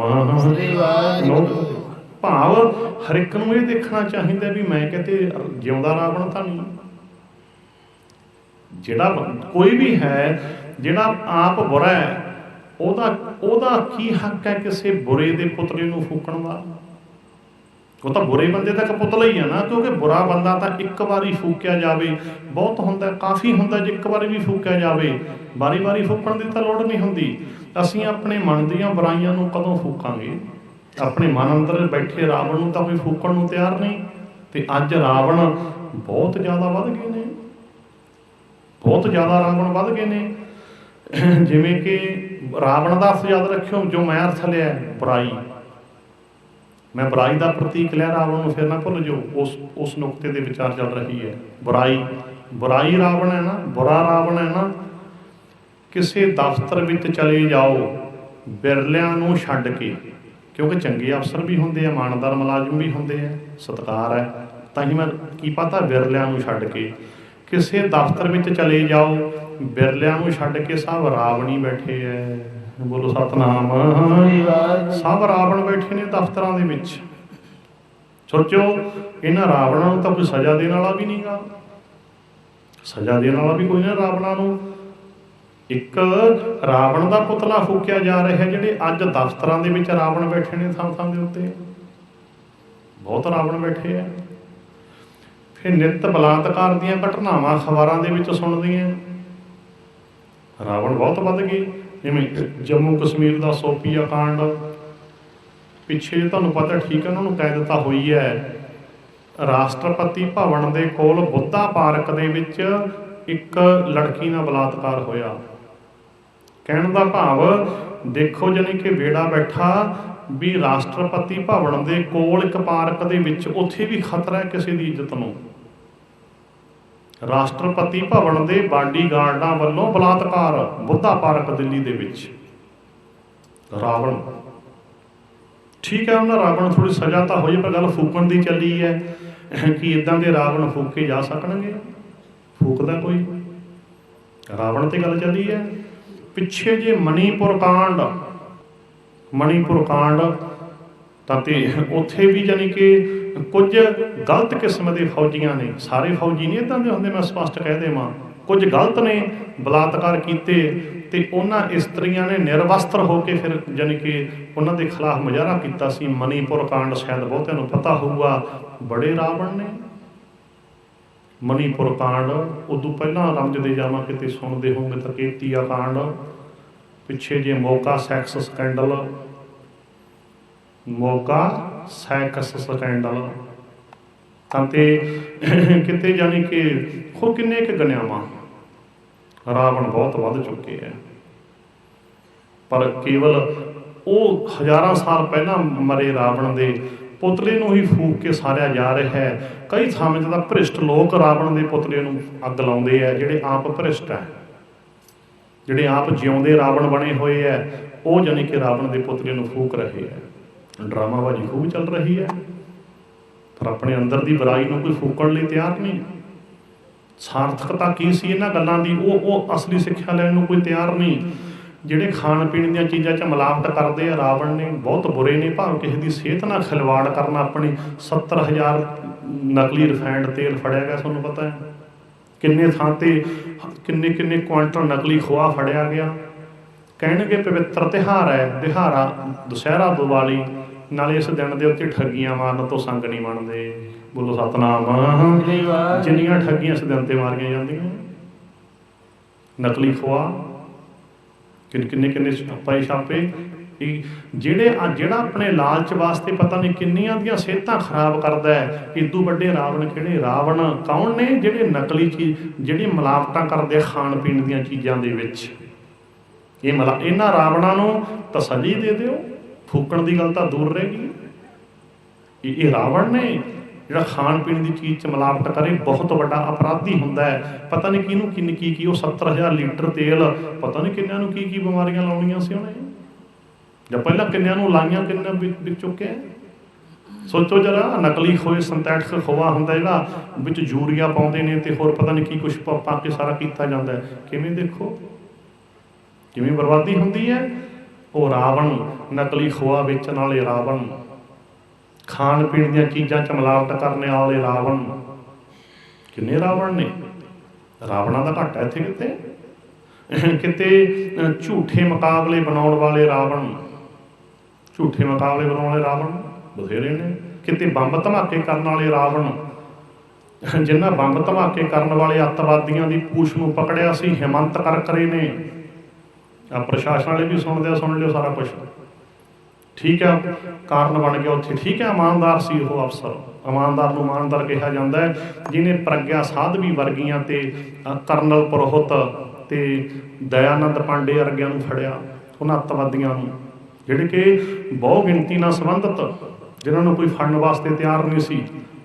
ਸੋਚੋ ਤਾਂ। ਤੇ ਉਹੀ ਜਿਹੇ ਰਾਵਣ, ਉਹ ਬੰਬ ਧਮਾਕੇ ਕਰਨ ਵਾਲੇ ਰਾਵਣ, ਜਿਹਦੇ ਤੇ ਪਕੜੇ ਗਏ ਆ, ਮੁੜ ਕੇ ਬੰਬ ਧਮਾਕਾ ਨਹੀਂ ਕਿਸੇ ਮਸੀਤ 'ਚ ਹੋਇਆ, ਮੁੜ ਕੇ ਨਹੀਂ ਕਿਸੇ ਮਸੀਤ ਵਿੱਚ ਹੋਇਆ। ਤਾਂ ਤੇ ਇੱਥੇ ਬੜੇ ਰਾਵਣ ਨੇ। ਇੱਥੇ ਜੇ ਗਿਣਨ ਲੱਗ ਜਾਵਾਂ ਤਾਂ ਕੋਈ ਗਿਣਤੀ ਨਹੀਂ ਹੋ ਸਕਦੀ। ਤਾਂ ਜਿੰਨੇ ਕਿ ਯਾਦ ਆ ਗਏ ਮੈਂ ਕਹਿ ਦਿੱਤੇ। ਲਿਸਟਾਂ ਤਾਂ ਮੇਰੇ ਕੋਲ ਘਰੇ ਪਈਆਂ, ਸਾਰੇ ਰਾਵਣਾਂ ਦੀ ਲਿਸਟ ਬਣਾ ਕੇ ਰੱਖੀ ਹੋਈ ਆ ਮੈਂ। ਤਾਂ ਤੇ ਇੱਦਾਂ ਪਤਾ ਨਹੀਂ ਕਿੰਨੇ ਰਾਵਣ ਨੇ ਇੱਥੇ, ਕਿੰਨੇ। ਚੰਗਿਆਂ ਨੂੰ ਛੱਡ ਕੇ ਬੜੇ ਰਾਵਣ ਨੇ ਪੁਲਿਸ ਮਹਿਕਮੇ ਦੇ ਵਿੱਚ। ਚੰਗਿਆਂ ਨੂੰ ਛੱਡ ਕੇ ਮੈਂ ਲਫ਼ਜ਼ ਨਾਲ ਬੋਲ ਦਿੱਤਾ। ਆ ਪਿੱਛੇ ਜੇ ਟੱਲੇਵਾਲ ਦਾ ਕੇਸ ਆਇਆ ਤਾਂ ਤੇ ਜਿਉਂਦਾ ਬੰਦਾ ਲਾਪਤਾ ਹੋ ਗਿਆ, ਉਹਦਾ ਕਤਲ ਟਾਰਚਰ ਕਰਕੇ ਟੱਲੇਵਾਲ ਦਾ ਨਛੱਤਰ ਸਿੰਘ ਟਾਰਚਰ ਕਰਕੇ ਜਿਹੜਾ ਬੰਦਾ ਉਹਨੇ ਮਾਰਿਆ ਹੀ ਨਹੀਂ, ਉਹਦਾ ਕਤਲ ਕਵਾਲ ਕਰਾ ਲਿਆ। ਬੋਲੋ ਸਤਨਾਮ। ਕਤਲ ਕਵਾਲ ਕਰਾ ਲਿਆ ਰਾਵਣ। ਜਿਹੜਾ ਬੰਦਾ ਮਰੇ ਹੀ ਨਹੀਂ, ਲਾਪਤਾ ਹੋ ਗਿਆ, ਟੱਲੇਵਾਲ ਦਾ ਕੇਸ। ਸੋਚੋ ਜਰਾ, ਇਹਦਾ ਮਤਲਬ ਨੂੰ ਇੰਨਾ ਟੌਰਚਰ ਕੀਤਾ ਗਿਆ, ਇੰਨੇ ਤਸੀਹੇ ਦਿੱਤੇ ਗਏ। ਉਹਨੇ ਜਿਹੜਾ ਬੰਦਾ ਮਾਰੇ ਨਹੀਂ ਕਹਿਤਾ ਮੈਥੋਂ ਲਿਖਾ ਲਓ ਮੈਂ ਮਾਰਿਆ, ਕਵਾਲ ਕਰਵਾ ਲਿਆ ਬਿਆਨ। ਉਹ ਕਹਿੰਦਾ ਚਲੋ ਮੇਰੀ ਜਾਨ ਤਾਂ ਛੁੱਟੂ ਤੰਗ ਨਾਲੋਂ। ਸੋਚੋ, ਇੱਕ ਜਿਹੜਾ ਬੰਦਾ ਮਰੇ ਹੀ ਨਹੀਂ ਤੇ ਇਹਨੇ ਮਾਰਿਆ ਤਾਂ ਉਹਨੇ ਕੀ ਹੋਣਾ? ਉਹ ਤੋਂ ਵੀ ਅਕਵਾਲੀਆ ਬਿਆਨ ਲਿਆ ਹੋਇਆ। ਸੋਚੋ, ਭਾਵ ਸੱਚਾਈ ਦੀ ਤਹਿ ਤੱਕ ਜਾਣ ਦੀ ਲੋੜ ਨਹੀਂ। ਇੱਥੇ ਗੱਲ ਚੱਲੀ ਹੈ ਰਾਵਣ। ਇੱਥੇ ਰਾਵਣਾਂ ਦਾ ਘੱਟ ਹੈ, ਕਿਤੇ ਬੜੇ ਰਾਵਣ ਨੇ ਇੱਥੇ। ਹੋਰ ਮੈਂ ਗਿਣਨ ਲੱਗ ਜਾਵਾਂ ਤਾਂ ਜਸਵੰਤ ਸਿੰਘ ਖਾਲੜੇ ਵਰਗੇ, ਤਾਂ ਤੇ ਵਕੀਲ, ਫਿਰ ਜਾਣੀ ਕਿ ਰੋਪੜ ਵਾਲਾ ਇੱਕ ਵਕੀਲ ਸੀ, ਇੱਕ ਬੜਬਰ ਵਾਲਾ ਵਕੀਲ ਸੀ, ਸੁਖਵਿੰਦਰ ਸਿੰਘ ਭੱਟੀ, ਜਿਹੜੇ ਚੋਟੀ ਦੇ ਵਕੀਲ। ਕੀ ਉਹ ਅੱਤਵਾਦੀ ਸੀ? ਉਹ ਨਹੀਂ, ਉਹ ਸੱਚਾਈ ਪ੍ਰਗਟ ਕਰਦੇ ਸੀ। ਤੇ ਉਹ ਖਾਲੇ ਰਾਵਣਾਂ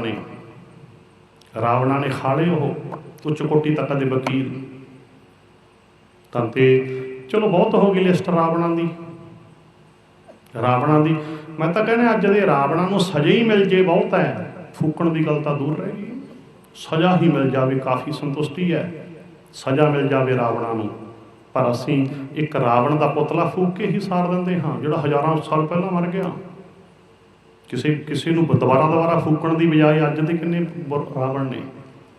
ਰਹੋ ਵਿਚਾਰ, ਗੱਲ ਚੱਲ ਰਹੀ ਸੀ ਇੱਦਾਂ। ਜੋ ਜਾਣੀ ਕਿ ਪਿੱਛੇ ਉਹਦਾ ਪਿਛੋਕੜ ਹੁੰਦਾ ਹੈ, ਉਹਨੂੰ ਸਮਝ ਕੇ ਉਹ ਤੋਂ ਸੇਧ ਲੈਣੀ ਹੁੰਦੀ ਹੈ। ਪਰ ਅੱਜ ਤਿਉਹਾਰ ਰਹਿ ਗਏ ਇੱਕ ਫਾਰਮੈਲਿਟੀ, ਇੱਕ ਰਸਮ ਪੂਰਤੀ।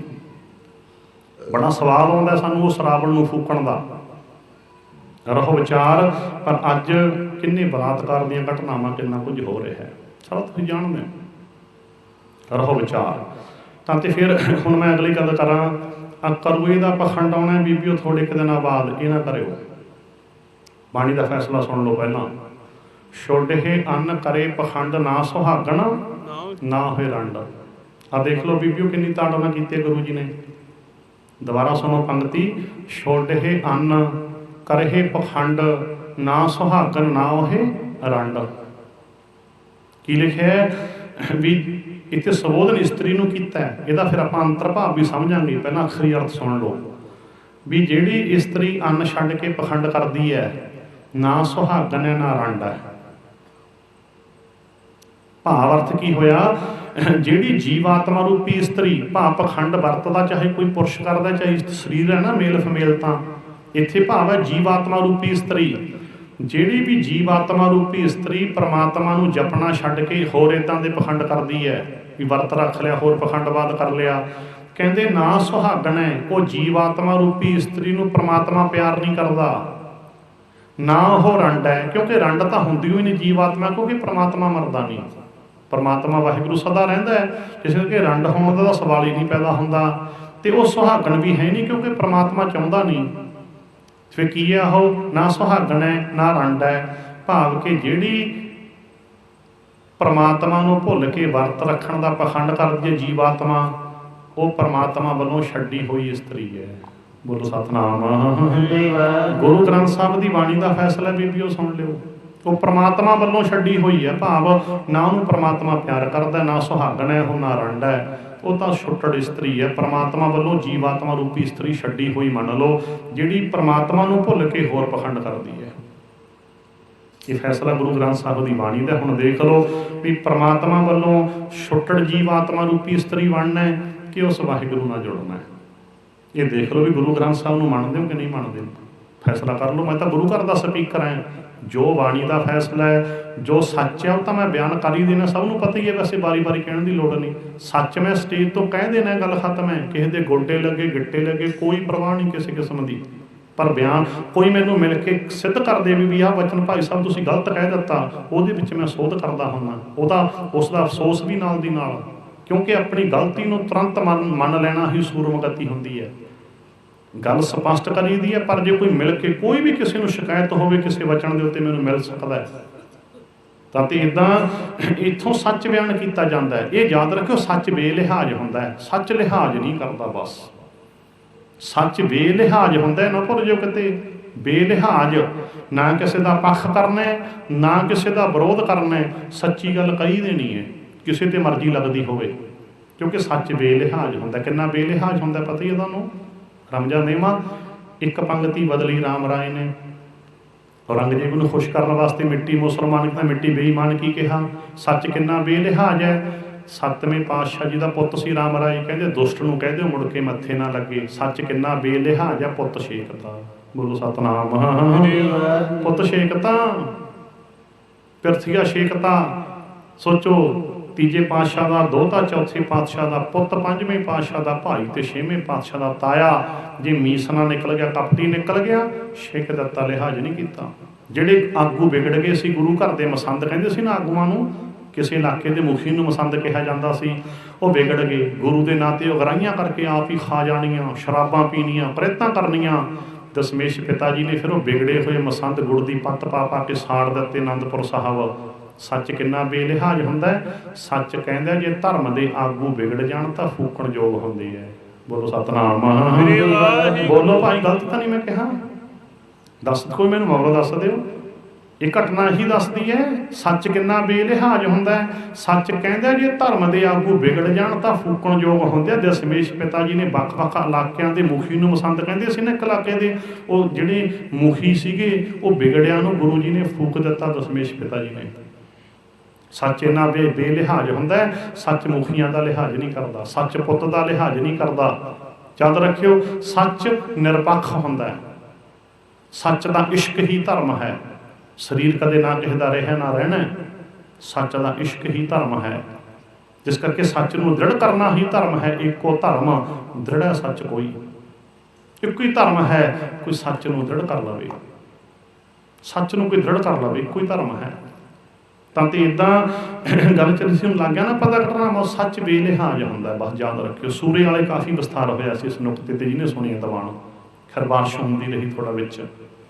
ਤਾਂ ਤੇ ਅਸੀਂ ਸੱਚ ਨਾਲ ਜੁੜਨਾ, ਬਸ ਇੱਕੋ ਇੱਕ ਗੁਰੂ ਸੱਚ, ਉਹ ਸੱਚ ਅਸੀਂ ਬਾਣੀ ਤੋਂ ਦ੍ਰਿੜ ਕਰਨਾ। ਗੁਰਬਾਣੀ ਸੱਚ ਹੈ ਨਾ, ਇੱਕ ਇੱਕ ਵਚਨ ਸੱਚ ਹੈ। ਸਤਿਗੁਰ ਕੀ ਬਾਣੀ ਸਤ ਸਤ ਕਰ ਜਾਣੋ, ਗੁਰ ਸਿੱਖੋ ਹਰ ਕਰਤਾ ਆਪ ਮਹਾਂ ਪੜ੍ਹਾਈ। ਤੇ ਅਸੀਂ ਸੱਚ ਦੇ ਚੇਲੇ ਬਣਨਾ ਹੈ। ਪਰ ਯਾਦ ਰੱਖਿਓ ਖਾਲਸਾ ਜੀ, ਸੱਚ ਨੂੰ ਗੁਰੂ ਬਣਾਉਣਾ ਤੇ ਸੱਚ ਦੇ ਚੇਲੇ ਬਣਨਾ ਕੋਈ ਸੌਖਾ ਨਹੀਂ ਪਿਆ। ਕਹਿਣਾ ਤਾਂ ਸੌਖਾ ਹੈ, ਪਰ ਸੱਚ ਦੇ ਚੇਲੇ ਬਣਨਾ ਕਿਤੇ ਸੌਖਾ ਨਹੀਂ ਪਿਆ। ਬੋਲੋ ਸਤਨਾਮ। ਲਿਹਾਜ਼ਾਂ ਛੱਡਣੀਆਂ ਪੈਂਦੀਆਂ, ਪੱਖ ਤੇ ਵਿਰੋਧ ਛੱਡਣਾ ਪੈਂਦਾ, ਨਿਰਪੱਖ ਹੋਣਾ ਪੈਂਦਾ। ਸੋਚੋ ਤਾਂ ਤੇ ਸੱਚ ਨੂੰ ਗੁਰੂ ਬਣਾ ਲਓ, ਸੱਚ ਦੇ ਚੇਲੇ ਬਣ ਜਾਓ, ਬਸ ਸੱਚ ਨੇ ਪਾਰ ਲਾਉਣਾ ਹੈ। ਕੂੜ ਨਖੁੱਟੇ ਨਾਨਕਾ ਓੜਕ ਸੱਚ ਰਹੀ। ਅਖੀਰ ਨੂੰ ਸੱਚ ਰਹਿਣਾ ਬਸ। ਸੱਚ ਇੱਕ ਗੱਲ ਹੋਰ ਕਹਿ ਦੇ ਮੈਂ ਲੱਗਦੇ ਹੱਥ ਹੁਣ ਕਰੂਗੀ ਤੇ ਗੱਲ ਵੀ ਆਪਾਂ ਸਿਰੇ ਲਾਉਣੀ ਹੈ ਟਾਈਮ ਦੇ ਵਿੱਚ ਵੀ ਸੱਚ। ਪਰ ਕਈ ਲੋਕਾਂ ਦਾ ਗਲਤ ਖਿਆਲ ਬਣਿਆ ਹੋਇਆ ਕੀ ਪਤਾ ਕੀ ਕਹਿੰਦੇ ਨੇ, ਭਾਈ ਸਾਹਿਬ ਜੀ ਅੱਜ ਕੱਲ੍ਹ ਤਾਂ ਨਾ ਕੂੜ ਫਲਦਾ ਹੈ, ਅੱਜ ਕੱਲ੍ਹ ਸੱਚ ਨੂੰ ਕਿਹੜਾ ਪੁੱਛਦਾ ਜੀ, ਅੱਜ ਕੱਲ੍ਹ ਤਾਂ ਕੂੜ ਵੱਧਦਾ ਹੈ ਕਹਿੰਦੇ ਨੇ ਨਾ ਬਹੁਤ। ਬਿਲਕੁਲ ਗਲਤ ਖਿਆਲ ਆ ਇਹ, ਗਲਤ ਖਿਆਲ ਬਣਿਆ ਹੋਇਆ ਇਹ। ਲੈ ਸੁਣ ਲਓ ਕਿਵੇਂ।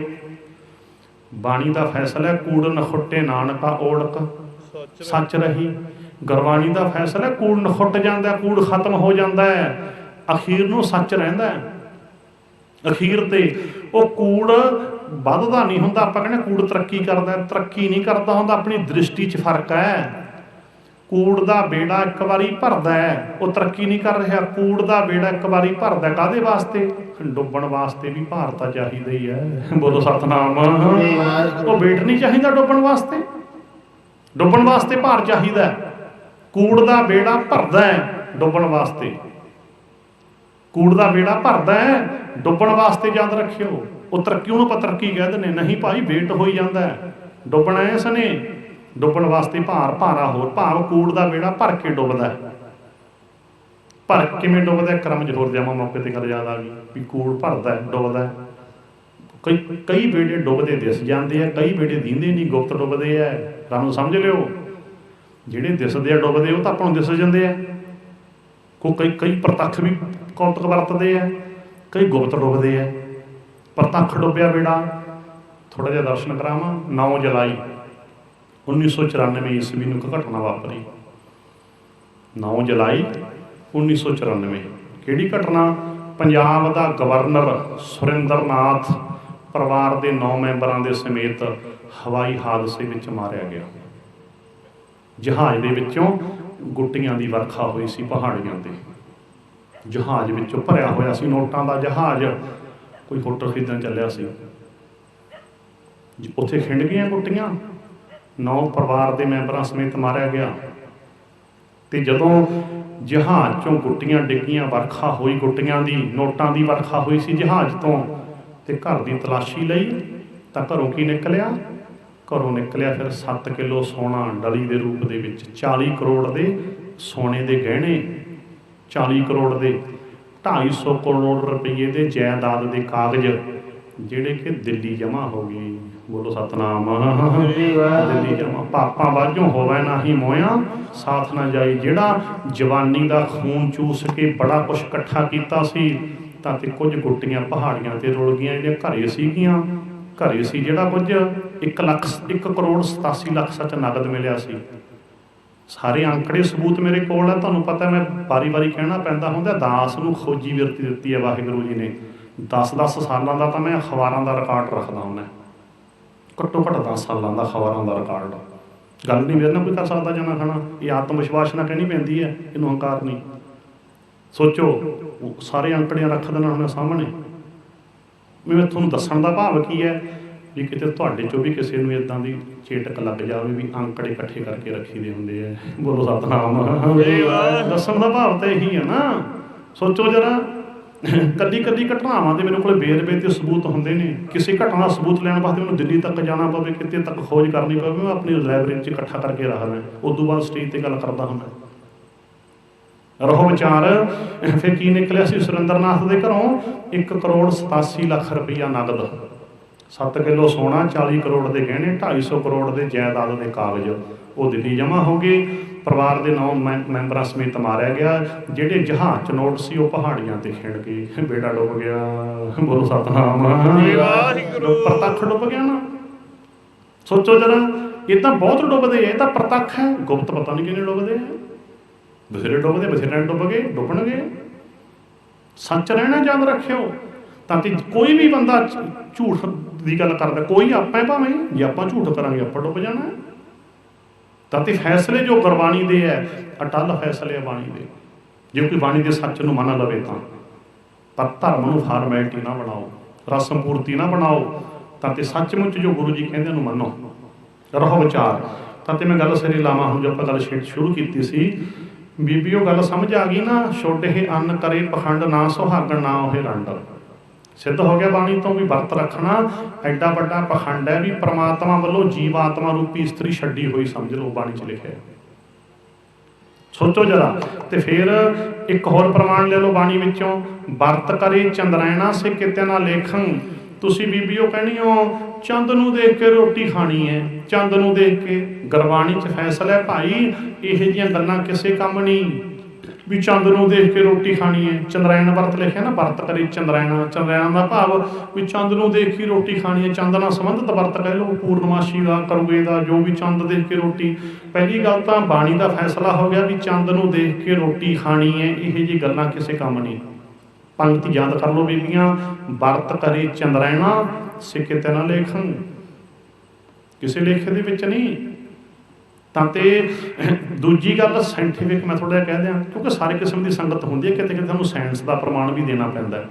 ਚਲੋ ਤਕਰੀਬਨ ਸਾਰੇ ਸਮਝ ਜਾਂਦੇ ਆ, ਪੜ੍ਹੇ ਲਿਖੇ ਹੋਰ ਗਹਿਰਾ ਸਮਝ ਜਾਂਦੇ ਆ ਵੀ ਚੰਦ ਕੋਈ ਪੂਜਣ ਵਾਲੀ ਚੀਜ਼ ਨਹੀਂ। ਪਹਿਲੀ ਗੱਲ ਸਾਇੰਟੀਫਿਕ ਤੌਰ 'ਤੇ ਸਮਝਣਾ ਹੋਵੇ ਤਾਂ ਬਾਣੀ 'ਚ ਪਹਿਲਾਂ ਹੀ ਲਿਖਿਆ, ਸੱਸ ਘਰ ਸੂਰ ਸਮਾਇਆ, ਵੀ ਚੰਦਰਮਾ ਦੇ ਘਰੋਂ ਸੂਰਜ ਦਾ ਪ੍ਰਕਾਸ਼ ਆ ਰਿਹਾ। ਬਾਣੀ 'ਚ ਲਿਖਿਆ 100 ਸਾਲ ਪਹਿਲਾਂ। ਤੇ ਸਾਇੰਸ ਨੂੰ 40 ਸਾਲ ਪਹਿਲਾਂ, ਜਦੋਂ 1969 ਈਸਵੀ ਦੇ ਵਿੱਚ ਅਮਰੀਕਾ ਵਾਲੇ ਗਏ ਚੰਦ ਦੇ ਉੱਤੇ, 40 ਸਾਲ ਪਹਿਲਾਂ ਪਤਾ ਲੱਗਿਆ ਵੀ ਚੰਦਰਮਾ ਦਾ ਚਾਨਣ ਨਹੀਂ, ਭਾਵ ਪਹਾੜੀਆਂ ਨੇ ਨਾ ਚਮਕਦੀਆਂ, ਸੂਰਜ ਦਾ ਪ੍ਰਕਾਸ਼ ਪੈਂਦਾ ਹੈ, ਉੱਥੋਂ ਲਾਈਟ ਦਾ ਰਿਫਲੈਕਸ਼ਨ ਹੁੰਦਾ ਹੈ। ਇਹਨੂੰ ਪੰਜਾਬੀ 'ਚ ਕਹਿ ਲਓ ਆਪਾਂ ਵੀ ਝਲਕੋਰ ਵੱਜਦੀ ਹੈ, ਕਹਿ ਲਓ, ਸਾਰੇ ਸਮਝ ਲਓ। ਲਿਸ਼ਕਾਰਾ ਪੈਂਦਾ, ਕਹਿ ਲਓ ਜਿਵੇਂ ਆਪਾਂ ਬੈਟਰੀ ਮਾਰੀਏ ਕੰਧ ਤੇ, ਬੈਟਰੀ ਤਾਂ ਕੰਧ ਤੇ ਵੱਜਦੀ ਹੈ ਤੇ ਆਸੇ ਪਾਸੇ ਚਾਨਣਾ ਤਾਂ ਹੋ ਹੀ ਜਾਂਦਾ ਨਾ, ਉਹਨੂੰ ਕੀ ਕਹਿੰਦੇ ਹੋ? ਲਿਸ਼ਕਾਰਾ ਹੀ ਕਹਿ ਲਓ ਪੈਂਦਾ ਨਾ, ਝਲਕੋਰ ਵੱਜਦੀ ਹੈ। ਇਹਨੂੰ ਅਸੀਂ ਸਾਇੰਸ ਦੀ ਭਾਸ਼ਾ 'ਚ ਕਹਿੰਦੇ ਆ ਰਿਫਲੈਕਸ਼ਨ ਆਫ ਲਾਈਟ। ਇੱਦਾਂ ਇਹ ਤਾਂ ਰਿਫਲੈਕਸ਼ਨ ਆਫ ਲਾਈਟ ਹੈ। ਚੰਦਰਮਾ ਦਾ ਕੋਈ ਚਾਨਣ ਨਹੀਂ, ਕਿਤੇ ਭੁਲੇਖਾ ਖਾ ਜਾਓ। ਗੁਰਬਾਣੀ ਵਿੱਚ 100 ਸਾਲ ਪਹਿਲਾਂ ਲਿਖਿਆ, ਸਾਇੰਸ ਨੇ 40 ਸਾਲ ਪਹਿਲਾਂ ਦੱਸਿਆ ਵੀ ਚੰਦ ਦਾ ਚਾਨਣ ਨਹੀਂ ਕੋਈ, ਇਹ ਤਾਂ ਸੂਰਜ ਦਾ ਪ੍ਰਕਾਸ਼ ਪੈਂਦਾ ਹੈ। ਉੱਥੋਂ ਕੀ ਹੈ, ਜਾਣੀ ਕਿ ਝਲਕੋਰ ਵੱਜਦੀ ਹੈ, ਲਿਸ਼ਕਾਰਾ ਪੈਂਦਾ ਹੈ।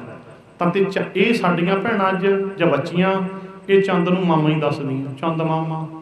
ਚੰਦ ਮਾਮਾ, ਉਹ ਚੰਦ ਮਾਮੇ ਤੇ ਤਾਂ ਹੁਣ ਟਿੰਡੀਆਂ ਤੇ ਟਮਾਟਰ ਬੀਜਣ ਦੀ ਤਿਆਰੀ ਹੈ। ਬੋਲੋ ਸਤਨਾਮ। ਛੱਡ ਦਿਓ ਚੰਦ, ਭਾਵ ਅਖਬਾਰਾਂ 'ਚ ਆ ਚੁੱਕਿਆ, ਇੱਕ ਟਮਾਟਰਾਂ ਦਾ ਬੀਜ ਤਿਆਰ ਹੋਇਆ, ਇੱਕ ਟਿੰਡਿਆਂ ਦਾ ਬੀਜ ਤਿਆਰ ਹੋਇਆ। ਚੰਦ ਤੇ ਬੀਜਣ ਦੀਆਂ ਤਿਆਰੀਆਂ, ਪਾਣੀ ਮਿਲ ਚੁੱਕਿਆ ਉੱਥੇ। ਸੋਚੋ ਜਰਾ, ਟਿੰਡੀਆਂ ਤੇ ਟਮਾਟਰ ਬੀਜਣੇ ਆ ਉੱਥੇ, ਤੇ ਇੱਥੇ ਹਲੇ ਤੱਕ ਮੱਥੇ ਟੇਕੀ ਜਾਂਦੀਆਂ ਚੰਦ ਨੂੰ। ਦੇਖ, ਚੰਦ ਕੋਈ ਪੂਜਣ ਵਾਲੀ ਚੀਜ਼ ਹੈ? ਚੰਦ ਕੋਈ ਪੂਜਣ ਵਾਲੀ ਚੀਜ਼ ਨਹੀਂ, ਯਾਦ ਰੱਖੋ। ਪਹਾੜੀਆਂ ਧਰਤੀ ਹੈ ਤੇ ਚੰਦ ਨੂੰ ਦੇਖ ਕੇ ਰੋਟੀ ਖਾਣੀ, ਇਹ ਕੋਈ ਗੱਲਾਂ ਨਹੀਂ ਕਿਸੇ ਕੰਮ ਦੀਆਂ। ਪੰਗਤੀ ਯਾਦ ਰੱਖੋ, ਵਰਤ ਕਰੇ ਚੰਦਰੈਣਾ ਸੇ ਕਿਤੇ ਨਾ ਲੇਖਣ। ਤਰੱਕੀ ਕਰੋ ਕੁਝ। ਤਾਂ ਤੇ ਇੱਦਾਂ ਸਿੱਧ ਹੋ ਗਿਆ ਬਾਣੀ ਤੋਂ ਵੀ ਚੰਦ ਨੂੰ ਦੇਖ ਕੇ ਰੋਟੀ ਖਾਣੀ ਕਿਸੇ ਕੰਮ ਨਹੀਂ। ਇਹੋ ਜਿਹੀਆਂ ਗੱਲਾਂ, ਵਰਤ ਰੱਖਣਾ ਪਖੰਡ ਹੈ, ਪਰਮਾਤਮਾ ਵੱਲੋਂ ਛੁੱਟੜ ਹੋਣਾ ਹੈ। ਬਾਣੀ ਤਾਂ ਫੈਸਲੇ ਸੁਣ ਲਏ ਸਾਰੇ। ਤੇ ਫਿਰ ਅੱਗੇ ਹੋਰ ਤੁਹਾਨੂੰ ਗੱਲ ਦੱਸਾਂ ਬੀਬੀਓ, ਇਹ ਤੁਹਾਡੇ ਤੇ ਪਖੰਡ ਥੋਪਿਆ ਗਿਆ ਪਖੰਡੀਆਂ ਵੱਲੋਂ, ਧਰਮ ਦੇ ਪੁਜਾਰੀਆਂ ਵੱਲੋਂ। ਕਿਵੇਂ ਥੋਪਿਆ ਗਿਆ ਭਲਾ? ਜੇ ਵਰਤ ਰੱਖ ਕੇ ਹੀ ਉਮਰ ਵੱਧਦੀ ਹੋਵੇ ਜਾਂ ਸੁੱਖ ਰਹਿੰਦੀ ਹੋਵੇ ਤੇ ਫਿਰ ਤੁਹਾਡੇ ਵਾਸਤੇ ਤਾਂ ਵਰਤ ਕੋਈ ਨਹੀਂ ਰੱਖਦਾ। ਤੁਹਾਡੇ ਤੇ ਪਖੰਡੀਆਂ ਨੇ ਵਰਤ ਥੋਪਿਆ ਵੀ ਕਿਤੇ ਤਾਂ ਮਾਂ ਵਰਤ ਰੱਖੂਗੀ ਪੁੱਤ ਦੀ ਸੁੱਖ ਵਾਸਤੇ ਝੱਕਰੀ ਦਾ, ਕਿਤੇ ਭੈਣ ਵਰਤ ਰੱਖੂਗੀ ਭਾਈ ਦੂਜ ਟਿਕਤਾ ਵੀ ਮੇਰਾ ਵੀਰ ਰਾਜੀ ਰਹੇ, ਕਿਤੇ ਇਸਤਰੀ ਸੁਪਤਨੀ ਦੇ ਰੂਪ 'ਚ ਵਰਤ ਰੱਖੂ ਵੀ ਮੇਰਾ ਜੀਵਨ ਸਾਥੀ ਰਾਜੀ ਰਹੇ। ਤੇ ਤੁਹਾਡੇ ਵਾਸਤੇ ਤਾਂ ਵਰਤ ਕੋਈ ਨਹੀਂ ਰੱਖਦਾ, ਫਿਰ ਤੁਹਾਡਾ ਕੀ ਬਣਦਾ?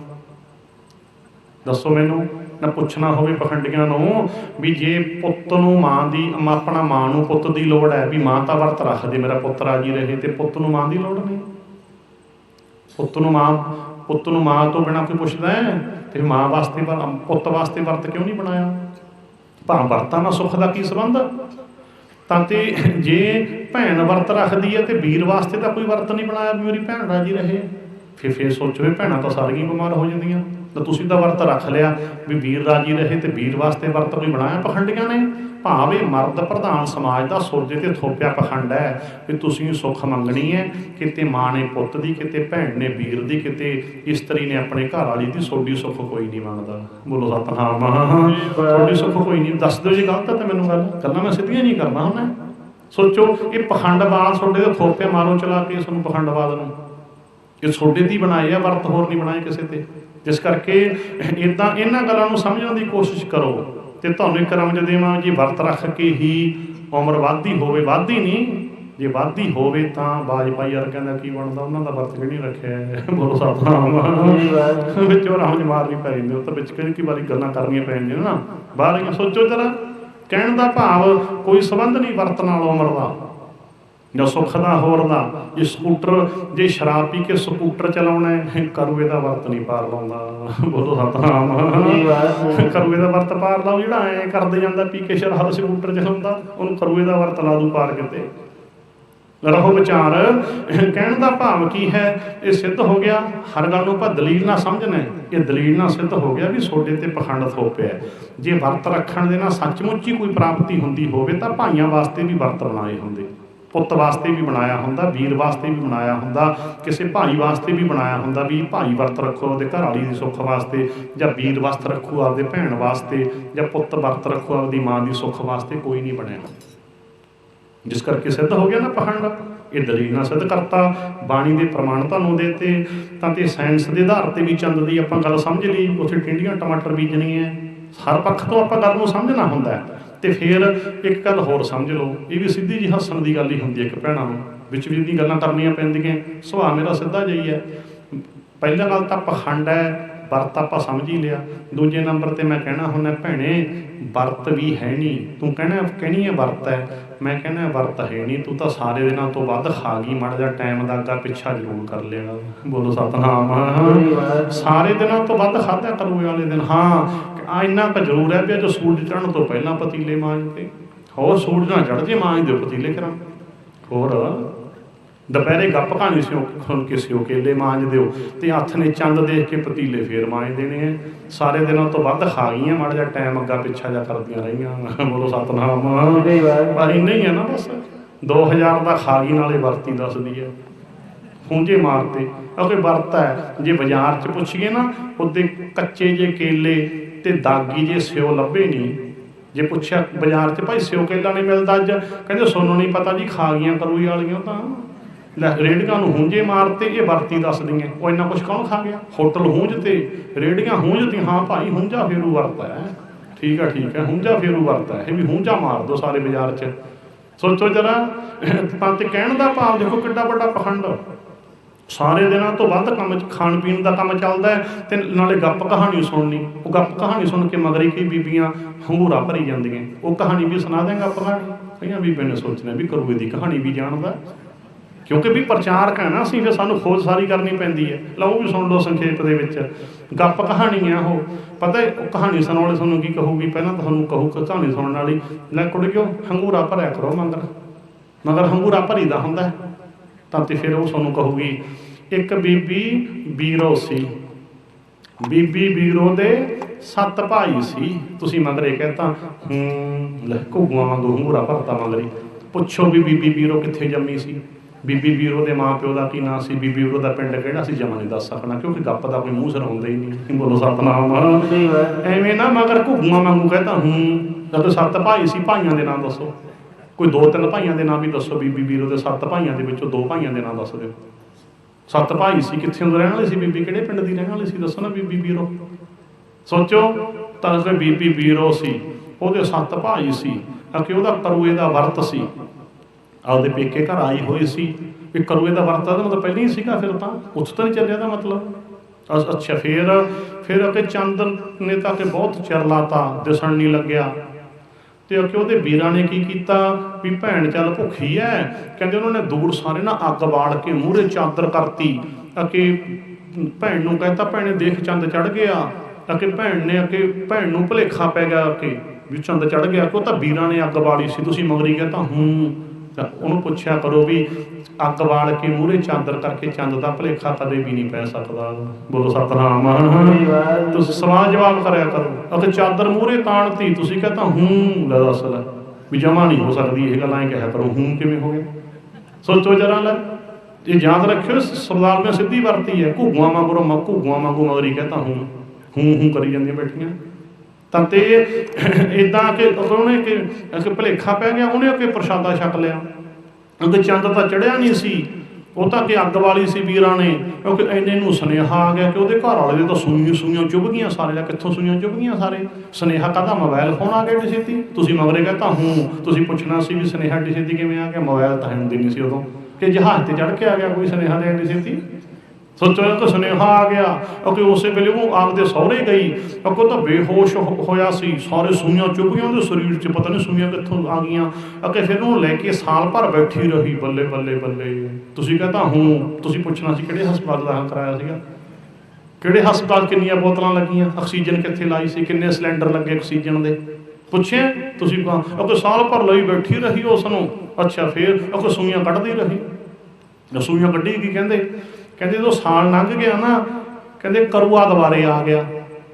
ਗੱਪ ਕਹਾਣੀ ਕਹਿੰਦੇ ਦੁਬਾਰੇ ਉਧਰੋਂ ਆਵਾਜ਼ ਦਿੱਤੀ, ਕਹਿੰਦੇ ਕਰੂਏ ਵਾਲੇ ਨੇ ਵੀ ਕਰੂਏ ਲੈ ਲਓ ਜਾਂ ਹੋਰ ਸਾਰਾ ਵਿੱਚੋਂ ਲਿਖਿਆ ਜਾ ਵੀ ਕਹਿੰਦੇ ਲੈ, ਯਾਨੀ ਕਿ ਵੀਰੋ ਕੁੜੀਏ ਕਰਬਲਾ ਲੈ, ਭੈਣਾਂ ਦੀ ਭਾਈਏ ਕਰਬੜਾ, ਪਤਾ ਨਹੀਂ ਕੀ ਉਹ ਜਿਹਾ ਵਿੱਚ ਬਣਾਇਆ ਜੋ ਮੈਨੂੰ ਸਾਰੇ ਲੈਣਾ ਜਾਂ ਯਾਦ ਨਹੀਂ ਆ।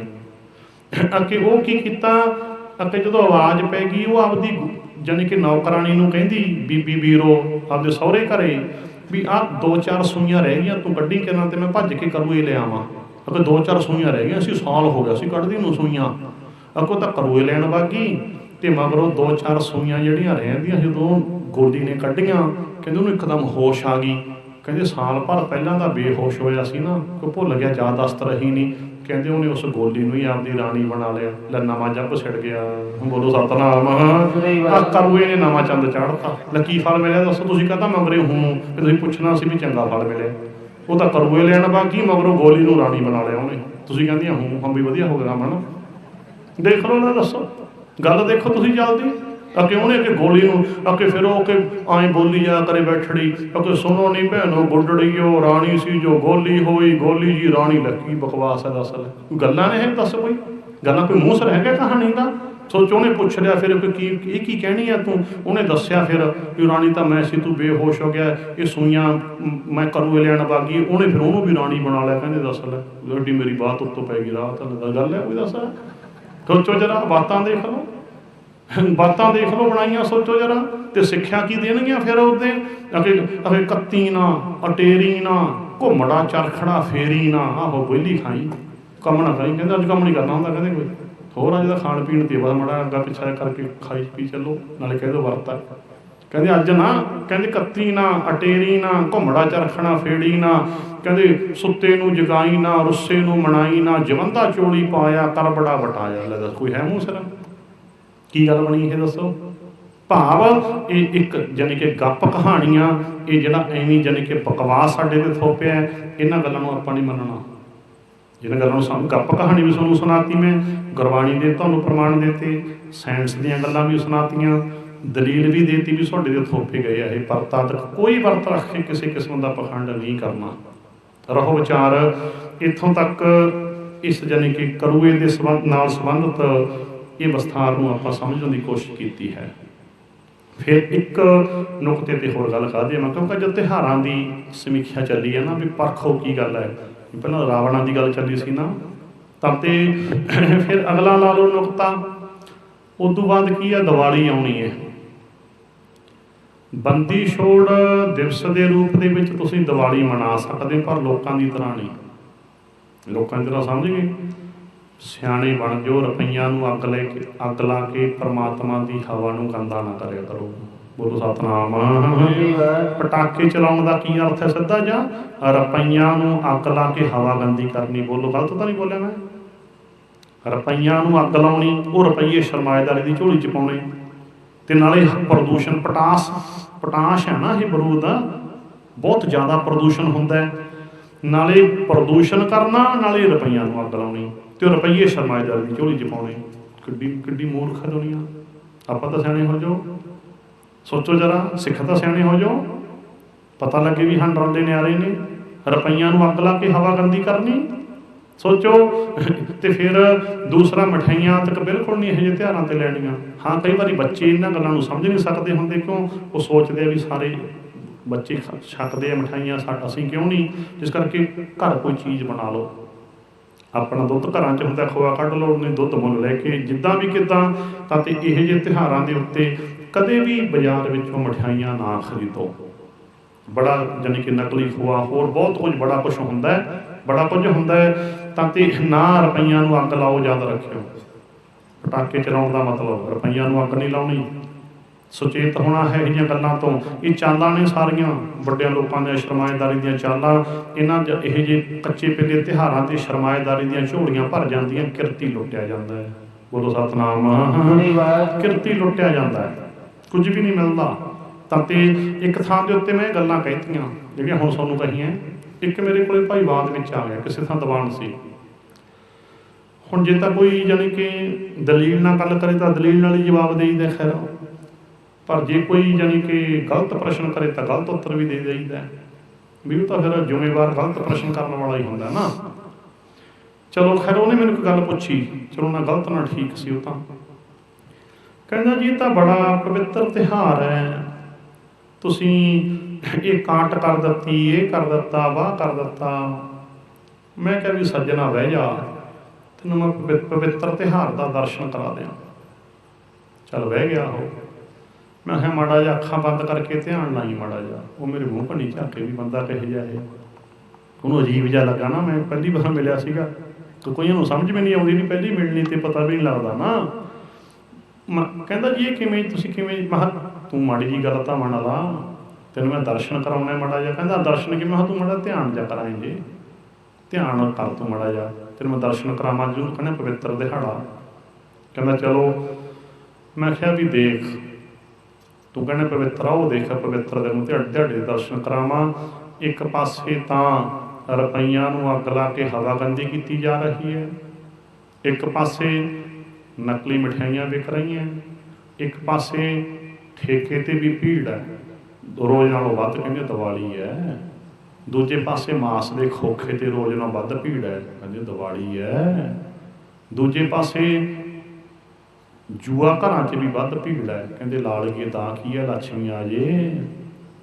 ਉਹ ਦੂਜੇ ਪਾਸੇ ਮਹਾਂ ਅਫਸਰਾਂ ਦੇ ਘਰਾਂ ਦੇ ਵਿੱਚ ਰਿਸ਼ਵਤਾਂ ਜਾ ਰਹੀਆਂ ਤੋਹਫਿਆਂ ਦੇ ਬਹਾਨੇ। ਇੱਕ ਤਾਂ ਸੱਚਮੁੱਚ ਹੀ ਗਿਫਟ ਹੁੰਦਾ, ਕੋਈ ਤਾਂ ਛੋਟਾ ਮੋਟਾ ਅਲੱਗ ਗੱਲ ਹੈ, ਪਰ ਕਈ ਥਾਵਾਂ ਦੇ ਉੱਤੇ ਇਹੋ ਜਿਹੇ ਤਿਉਹਾਰਾਂ ਦੇ ਉੱਤੇ ਕੀ ਹੁੰਦਾ ਹੈ, ਤੋਹਫਿਆਂ ਦੇ ਬਹਾਨੇ ਰਿਸ਼ਵਤ। ਬਹਾਨਾ ਤੋਹਫਾ ਹੀ ਹੁੰਦਾ ਹੈ, ਭਾਵਨਾ ਕੁਝ ਹੋਰ ਹੁੰਦੀ ਹੈ। ਗੱਲ ਤਾਂ ਭਾਵਨਾ 'ਤੇ ਨਿਬੜਦੇ ਪਹਿਲਾਂ ਸੁਣਿਆ ਸੀ। ਅਫਸਰਾਂ ਦੇ ਘਰਾਂ ਦੇ ਵਿੱਚ ਤੋਹਫਿਆਂ ਦੇ ਬਹਾਨੇ ਰਿਸ਼ਵਤਾਂ ਜਾਂਦੀਆਂ। ਯਾਦ ਰੱਖਿਓ, ਸ਼ਰਾਬ ਦੇ ਠੇਕਿਆਂ 'ਤੇ ਭੀੜ, ਮਾਸ ਦੇ ਖੋਖਿਆਂ 'ਤੇ ਭੀੜ, ਜੂਆ ਘਰਾਂ ਦੇ ਵਿੱਚ ਭੀੜ, ਤੇ ਹਵਾ ਗੰਦੀ ਕੀਤੀ ਜਾ ਰਹੀ ਹੈ, ਤੇ ਨਾਲ ਨਾਲ ਨਕਲੀ ਮਠਿਆਈਆਂ ਵਿਕ ਰਹੀਆਂ। ਧੜਕਣ ਵਧੀ ਹੋਈ ਹੈ ਦਿਲ ਦੇ ਮਰੀਜ਼ਾਂ ਦੀ, ਕੋਈ ਸਾਹ ਦਾ ਮਰੀਜ਼ ਦਾ ਸਾਹ ਉਖੜਿਆ ਹੋਇਆ ਹੈ। ਮੈਂ ਕਿਹਾ ਤਿਉਹਾਰ ਬੜਾ ਪਵਿੱਤਰ। ਦੂਜੇ ਪਾਸੇ ਮੈਂ ਕਿਹਾ ਲక్ష్ਮੀ ਦੀ ਪੂਜਾ ਹੋ ਰਹੀ ਹੈ, ਮਾਇਆ ਦੇ ਪੁਜਾਰੀ ਕਿਹੋ ਜਿਹੇ ਹੁੰਦੇ ਤੁਹਾਨੂੰ ਆਪੇ ਹੀ ਪਤਾ। ਮੈਂ ਕਿਹਾ ਰੱਬ ਕਿਸੇ ਦੇ ਯਾਦ ਨਹੀਂ। ਜਦੋਂ ਮੈਂ ਇਹੋ ਜਿਹੀਆਂ ਗੱਲਾਂ ਸੁਣਾਈਆਂ ਉੱਠ ਕੇ ਤੁਰ ਗਿਆ। ਜਵਾਬ ਤਾਂ ਕੋਈ ਆਇਆ ਨਹੀਂ, ਪਰ ਖਿਝ ਗਿਆ। ਕਹਿੰਦਾ ਬਾਬਾ ਤੇਰੇ ਨਾਲ ਕਿਹੜਾ ਗੱਲਾਂ ਮਾਰੇ। ਬੋਲੋ ਸਤਨਾਮ। ਕਹਿੰਦਾ ਬਾਬਾ ਤੈਨੂੰ ਦੱਸ ਲੈ, ਮੈਂ ਹੁਣ ਗੱਲ ਦਾ ਜਵਾਬ ਹੈ। ਸੋਚੋ ਜਰਾ, ਤੂੰ ਗੱਲ ਨਹੀਂ ਕੋਈ ਆਉਂਦੀ ਨਾ, ਫਿਰ ਖਿਝ ਕੇ ਤੁਰ ਜਾਂਦੇ ਨੇ।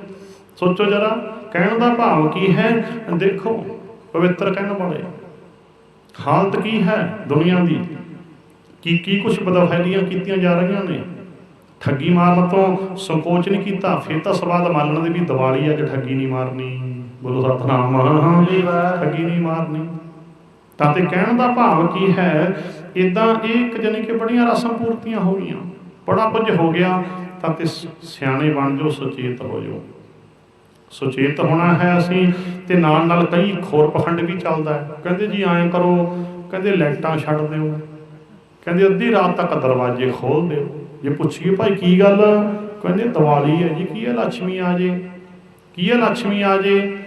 ਹੁਣ ਲਾਈਟਾਂ ਛੱਡ ਦੇਖੋ, ਲక్ష్ਮੀ ਦੀ ਨਿਗਾਹ ਘੱਟ ਹੈ ਵੀ ਕਿਤੇ ਮੁੜ ਨਾ ਜਾਵੇ। ਸੋਚੋ, ਕਹਿੰਦੇ ਲਾਈਟਾਂ ਛੱਡ ਦਿਓ ਲక్ష్ਮੀ ਆ ਜੂ, ਅੱਧੀ ਰਾਤ ਤੱਕ ਦਰਵਾਜ਼ੇ ਖੁੱਲ੍ਹੇ ਰੱਖੋ। ਮੈਂ ਹੱਸਦਾ ਹੁੰਨੇ ਵੀ ਲక్ష్ਮੀ ਨੇ ਆਉਣਾ ਤਾਂ ਕੀ ਹੈ, ਅੱਧੀ ਰਾਤ ਤੱਕ ਦਰਵਾਜ਼ੇ ਖੋਲ੍ਹੇ ਤੇ ਲਾਈਟਾਂ ਛੱਡਤੀਆਂ, ਕਿਤੇ ਹੋਰ ਹੀ ਨਾ ਭਾਣਾ ਵਰਤ ਜੇ, ਕਿਤੇ ਅੰਦਰ ਵਾਲੀ ਬਾਹਰ ਨਾ ਵਗ ਜੇ। ਬੋਲੋ ਸਤਨਾਮ। ਕੀ ਹੈ ਰਮਜ, ਕੀ ਹੈ ਕੋਈ ਹੋਰ ਕਿਤੇ ਕਾਰਨ ਬਣ ਜੇ ਕੋਈ। ਜੇ ਦਰਵਾਜ਼ੇ ਖੋਲ੍ਹੇ ਛੱਡ ਕੇ ਲక్ష్ਮੀ ਆਉਂਦੀ ਹੋਵੇ, ਜਿਨ੍ਹਾਂ ਗਰੀਬਾਂ ਦੇ ਦਰਵਾਜ਼ੇ ਲੱਗੇ ਨਹੀਂ, ਲక్ష్ਮੀ ਜਿੱਦੇ ਮਰਜ਼ੀ ਵੜ ਜਾਂਦੀ, ਕਦੇ ਨਹੀਂ ਕਿਸੇ ਦੇ ਬੜੀ। ਬੋਲੋ ਸਤਨਾਮ। ਗਰੀਬੀ ਕਾਰਨ ਲੱਗੇ ਨਹੀਂ, ਖੁੱਲ੍ਹੇ ਪਏ ਆ ਲక్ష్ਮੀ, ਜਦੋਂ ਮਰਜ਼ੀ ਆ ਜਾ, ਝਪੱਟ ਪਿਆ ਜਾਵਾਂ, ਜਿੱਦੇ ਤੇਰੀ ਸਲਾਹ ਉੱਤੇ ਆ ਜੀ। ਜੇ ਦਰਵਾਜ਼ੇ ਖੁੱਲ੍ਹੇ ਛੱਡ ਕੇ ਲక్ష్ਮੀ ਆਉਂਦੀ ਹੋਵੇ ਤੇ ਗਰੀਬਾਂ ਦੇ ਤਾਂ ਲక్ష్ਮੀ ਬੜੀ ਨਹੀਂ ਕਦੇ, ਬੜੀ ਕਦੇ ਕਿਸੇ ਦੇ ਵੀ ਖੁੱਲ੍ਹੇ ਪਏ ਸੀ ਦਰਵਾਜ਼ੇ, ਰੋਜ਼ ਹੀ ਖੁੱਲ੍ਹੇ ਪਏ, ਜਦੋਂ ਸਲਾਹ ਕਰੀ ਉੱਤੇ ਆ ਜੀ, ਆਈ ਕਦੇ। ਭਾਵ ਕਿ ਲక్ష్ਮੀ ਨਾ ਤਾਂ ਪੂਜਾ ਕਰੇ ਤੋਂ ਆਉਂਦੀ ਹੁੰਦੀ ਹੈ, ਨਾ ਲక్ష్ਮੀ ਦਰਵਾਜ਼ੇ ਖੁੱਲ੍ਹੇ ਛੱਡੇ ਤੋਂ ਆਉਂਦੀ ਹੁੰਦੀ ਹੈ, ਲక్ష్ਮੀ ਤਾਂ ਮਿਹਨਤ ਕਰੇ ਤੋਂ ਆਉਂਦੀ ਹੈ। ਬੋਲੋ ਸਤਨਾਮ। ਲక్ష్ਮੀ ਭਾ ਮਾਇਆ ਲਿਖਿਆ ਨਾ, ਉਦਮ ਕਰੇਂਦਿਆਂ ਜੀਓ ਤੂੰ ਕਮਾਉਂਦਿਆਂ ਸੁਖ ਪੁੰਚ, ਧਿਆਏ ਦਿਆਂ ਤੂੰ ਪ੍ਰਭੂ ਮੇਰੇ ਨਾਨਕ ਉਤਰੀ ਚਿੰਤ। ਤਾਂ ਤੇ ਮਿਹਨਤ ਕਰੋ, ਕਮਾਈ ਕਰੋ, ਮਿਹਨਤ ਕਰੇ ਤੋਂ ਲక్ష్ਮੀ ਆਉਂਦੀ ਹੈ, ਨਾ ਕਿ ਪੂਜਾ ਕਰੇ ਤੋਂ। ਤੇ ਬਾਕੀ ਲక్ష్ਮੀ ਦੀ ਪੂਜਾ ਭਾਵ ਮਾਇਆ ਦੀ ਪੂਜਾ, ਮਾਇਆ ਦੇ ਪੁਜਾਰੀ ਕਿਹੋ ਜਿਹੇ ਹੁੰਦੇ ਆ ਤੁਸੀਂ ਆਪੇ ਹੀ। ਜੇ ਮਨੁੱਖ ਮਾਇਆ ਦਾ ਪੁਜਾਰੀ ਬਣ ਜਾਵੇ, ਬਣ ਜਾਂਦਾ ਜਿਹੜਾ ਵੀ, ਜਦੋਂ ਵੀ ਮਾਇਆ ਦਾ ਪੁਜਾਰੀ ਤਾਂ ਕਰਤਾਰ ਤੋਂ ਗਿਰ ਜਾਂਦਾ ਹੈ। ਬੋਲੋ ਸਤਨਾਮ। ਜਿਹੜਾ ਮਾਇਆ ਦਾ ਹੀ ਪੁਜਾਰੀ ਹੋ ਗਿਆ, ਪ੍ਰਮਾਤਮਾ ਦੀ ਪੁਜਾਰੀ ਬਣਨਾ ਨਾ। ਵਾਹਿਗੁਰੂ ਜਿਹੜਾ ਹੋ ਗਿਆ ਮਾਇਆ ਦਾ ਪੁਜਾਰੀ, ਫਿਰ ਉਹ ਤਾਂ ਮਾਇਆ ਦਾ ਪੁਜਾਰੀ ਰਿਸ਼ਵਤ ਖੋਰੀ ਕਰੂਗਾ, ਜਾਂ ਮਿਲਾਵਟਬਾਜੀ, ਕੋਈ ਦੁਕਾਨਦਾਰ ਹੈ, ਜਾਂ ਕੋਈ ਨਸ਼ੇ ਵੇਚੂਗਾ, ਜਾਂ ਗਮਰਾਹ, ਠੱਗੀ ਚੋਰੀ, ਜਿੱਦਾਂ ਵੀ ਕੋਈ ਮਾਇਆ ਦਾ ਪੁਜਾਰੀ ਹੈ ਵੀ ਬਸ ਮਾਇਆ ਇਕੱਠੀ ਕਰੋ, ਠੱਗੀ ਕਰੋ, ਭਾਵੇਂ ਛਲ ਕਪਟ ਕਰੋ, ਭਾਵੇਂ ਨਸ਼ੇ ਵੇਚੋ, ਭਾਵੇਂ ਰਿਸ਼ਵਤ ਖੋਰੀ ਕਰੋ, ਭਾਵੇਂ ਜੋ ਮਰਜ਼ੀ ਕਰੋ, ਗੱਲ ਖਤਮ ਹੈ। ਬਸ ਕਾਲਾ ਬਾਜ਼ਾਰੀ ਕਰੋ, ਬਲੈਕ ਮਾਰਕੀਟਿੰਗ ਕਰੋ, ਬੜਾ ਕੁਛ ਤੁਸੀਂ ਸਾਰਾ ਜਾਣਦੇ ਹੋ ਅਖਬਾਰਾਂ 'ਚ। ਮਾਇਆ ਦੇ ਪੁਜਾਰੀ ਕਿਹੋ ਜਿਹੇ ਹੁੰਦੇ ਆ। ਇਸ ਕਰਕੇ ਅਸੀਂ ਲੋਕਾਂ ਦੀ ਤਰ੍ਹਾਂ ਇਹ ਦੀਵਾਲੀ ਮਨਾ ਕੇ ਮਾਇਆ ਦੇ ਪੁਜਾਰੀ, ਅਸੀਂ ਕੋਈ ਲక్ష్ਮੀ ਦੀ ਪੂਜਾ ਨਹੀਂ ਕਰਨੀ, ਨਾ ਅਸੀਂ ਰੁਪਈਆਂ ਨੂੰ ਅੱਗ ਲਾ ਕੇ ਹਵਾਗੰਦੀ ਕਰਨੀ ਹੈ, ਨਾ ਅਸੀਂ ਜਾਣੀ ਕਿ ਨਕਲੀ ਖੋਏ ਦੀਆਂ ਮਿਠਾਈਆਂ ਖਰੀਦਣੀਆਂ। ਇੱਕੋ ਸਮੇਂ ਦੇ ਅਨੁਕੂਲ ਦਾਸ ਨੇ ਗੱਲਾਂ ਕੀਤੀਆਂ, ਜਿਸ ਕਰਕੇ ਅਸੀਂ ਸੁਚੇਤ ਹੋਣਾ, ਸੁਚੇਤ ਹੋਣਾ, ਸਿਆਣੇ ਬਣ ਜਾਓ ਤੇ ਲੋਕ ਦੇਖਣ ਵੀ ਹੈ ਸਿੱਖ ਕਿੰਨੇ ਸਿਆਣੇ ਹੋ ਗਏ। ਬੋਲੋ ਸਤਨਾਮ। ਬਹੁਤੇ ਨੇ ਨਾ ਆਪਾਂ ਨੂੰ ਕਮਲੀ ਸਮਝਦੇ, ਸਿੱਖ ਤਾਂ ਕਮਲੇ ਹੁੰਦੇ, ਬਹੁਤ ਸਮਝਦੇ ਨੇ, ਉਹਨੂੰ ਦਿਮਾਗ 'ਚ ਫਤੂਰ ਹੁੰਦਾ ਕਈਆਂ ਦੇ, ਤੇ ਤੁਸੀਂ ਸਿਆਣਪ ਦਾ ਸਬੂਤ ਦੇ ਦਿਓ ਸਿੱਖ ਬੜੇ ਸਿਆਣੇ ਆ, ਸਿੱਖ ਬਹੁਤ ਸਿਆਣੇ ਹੋ ਗਏ।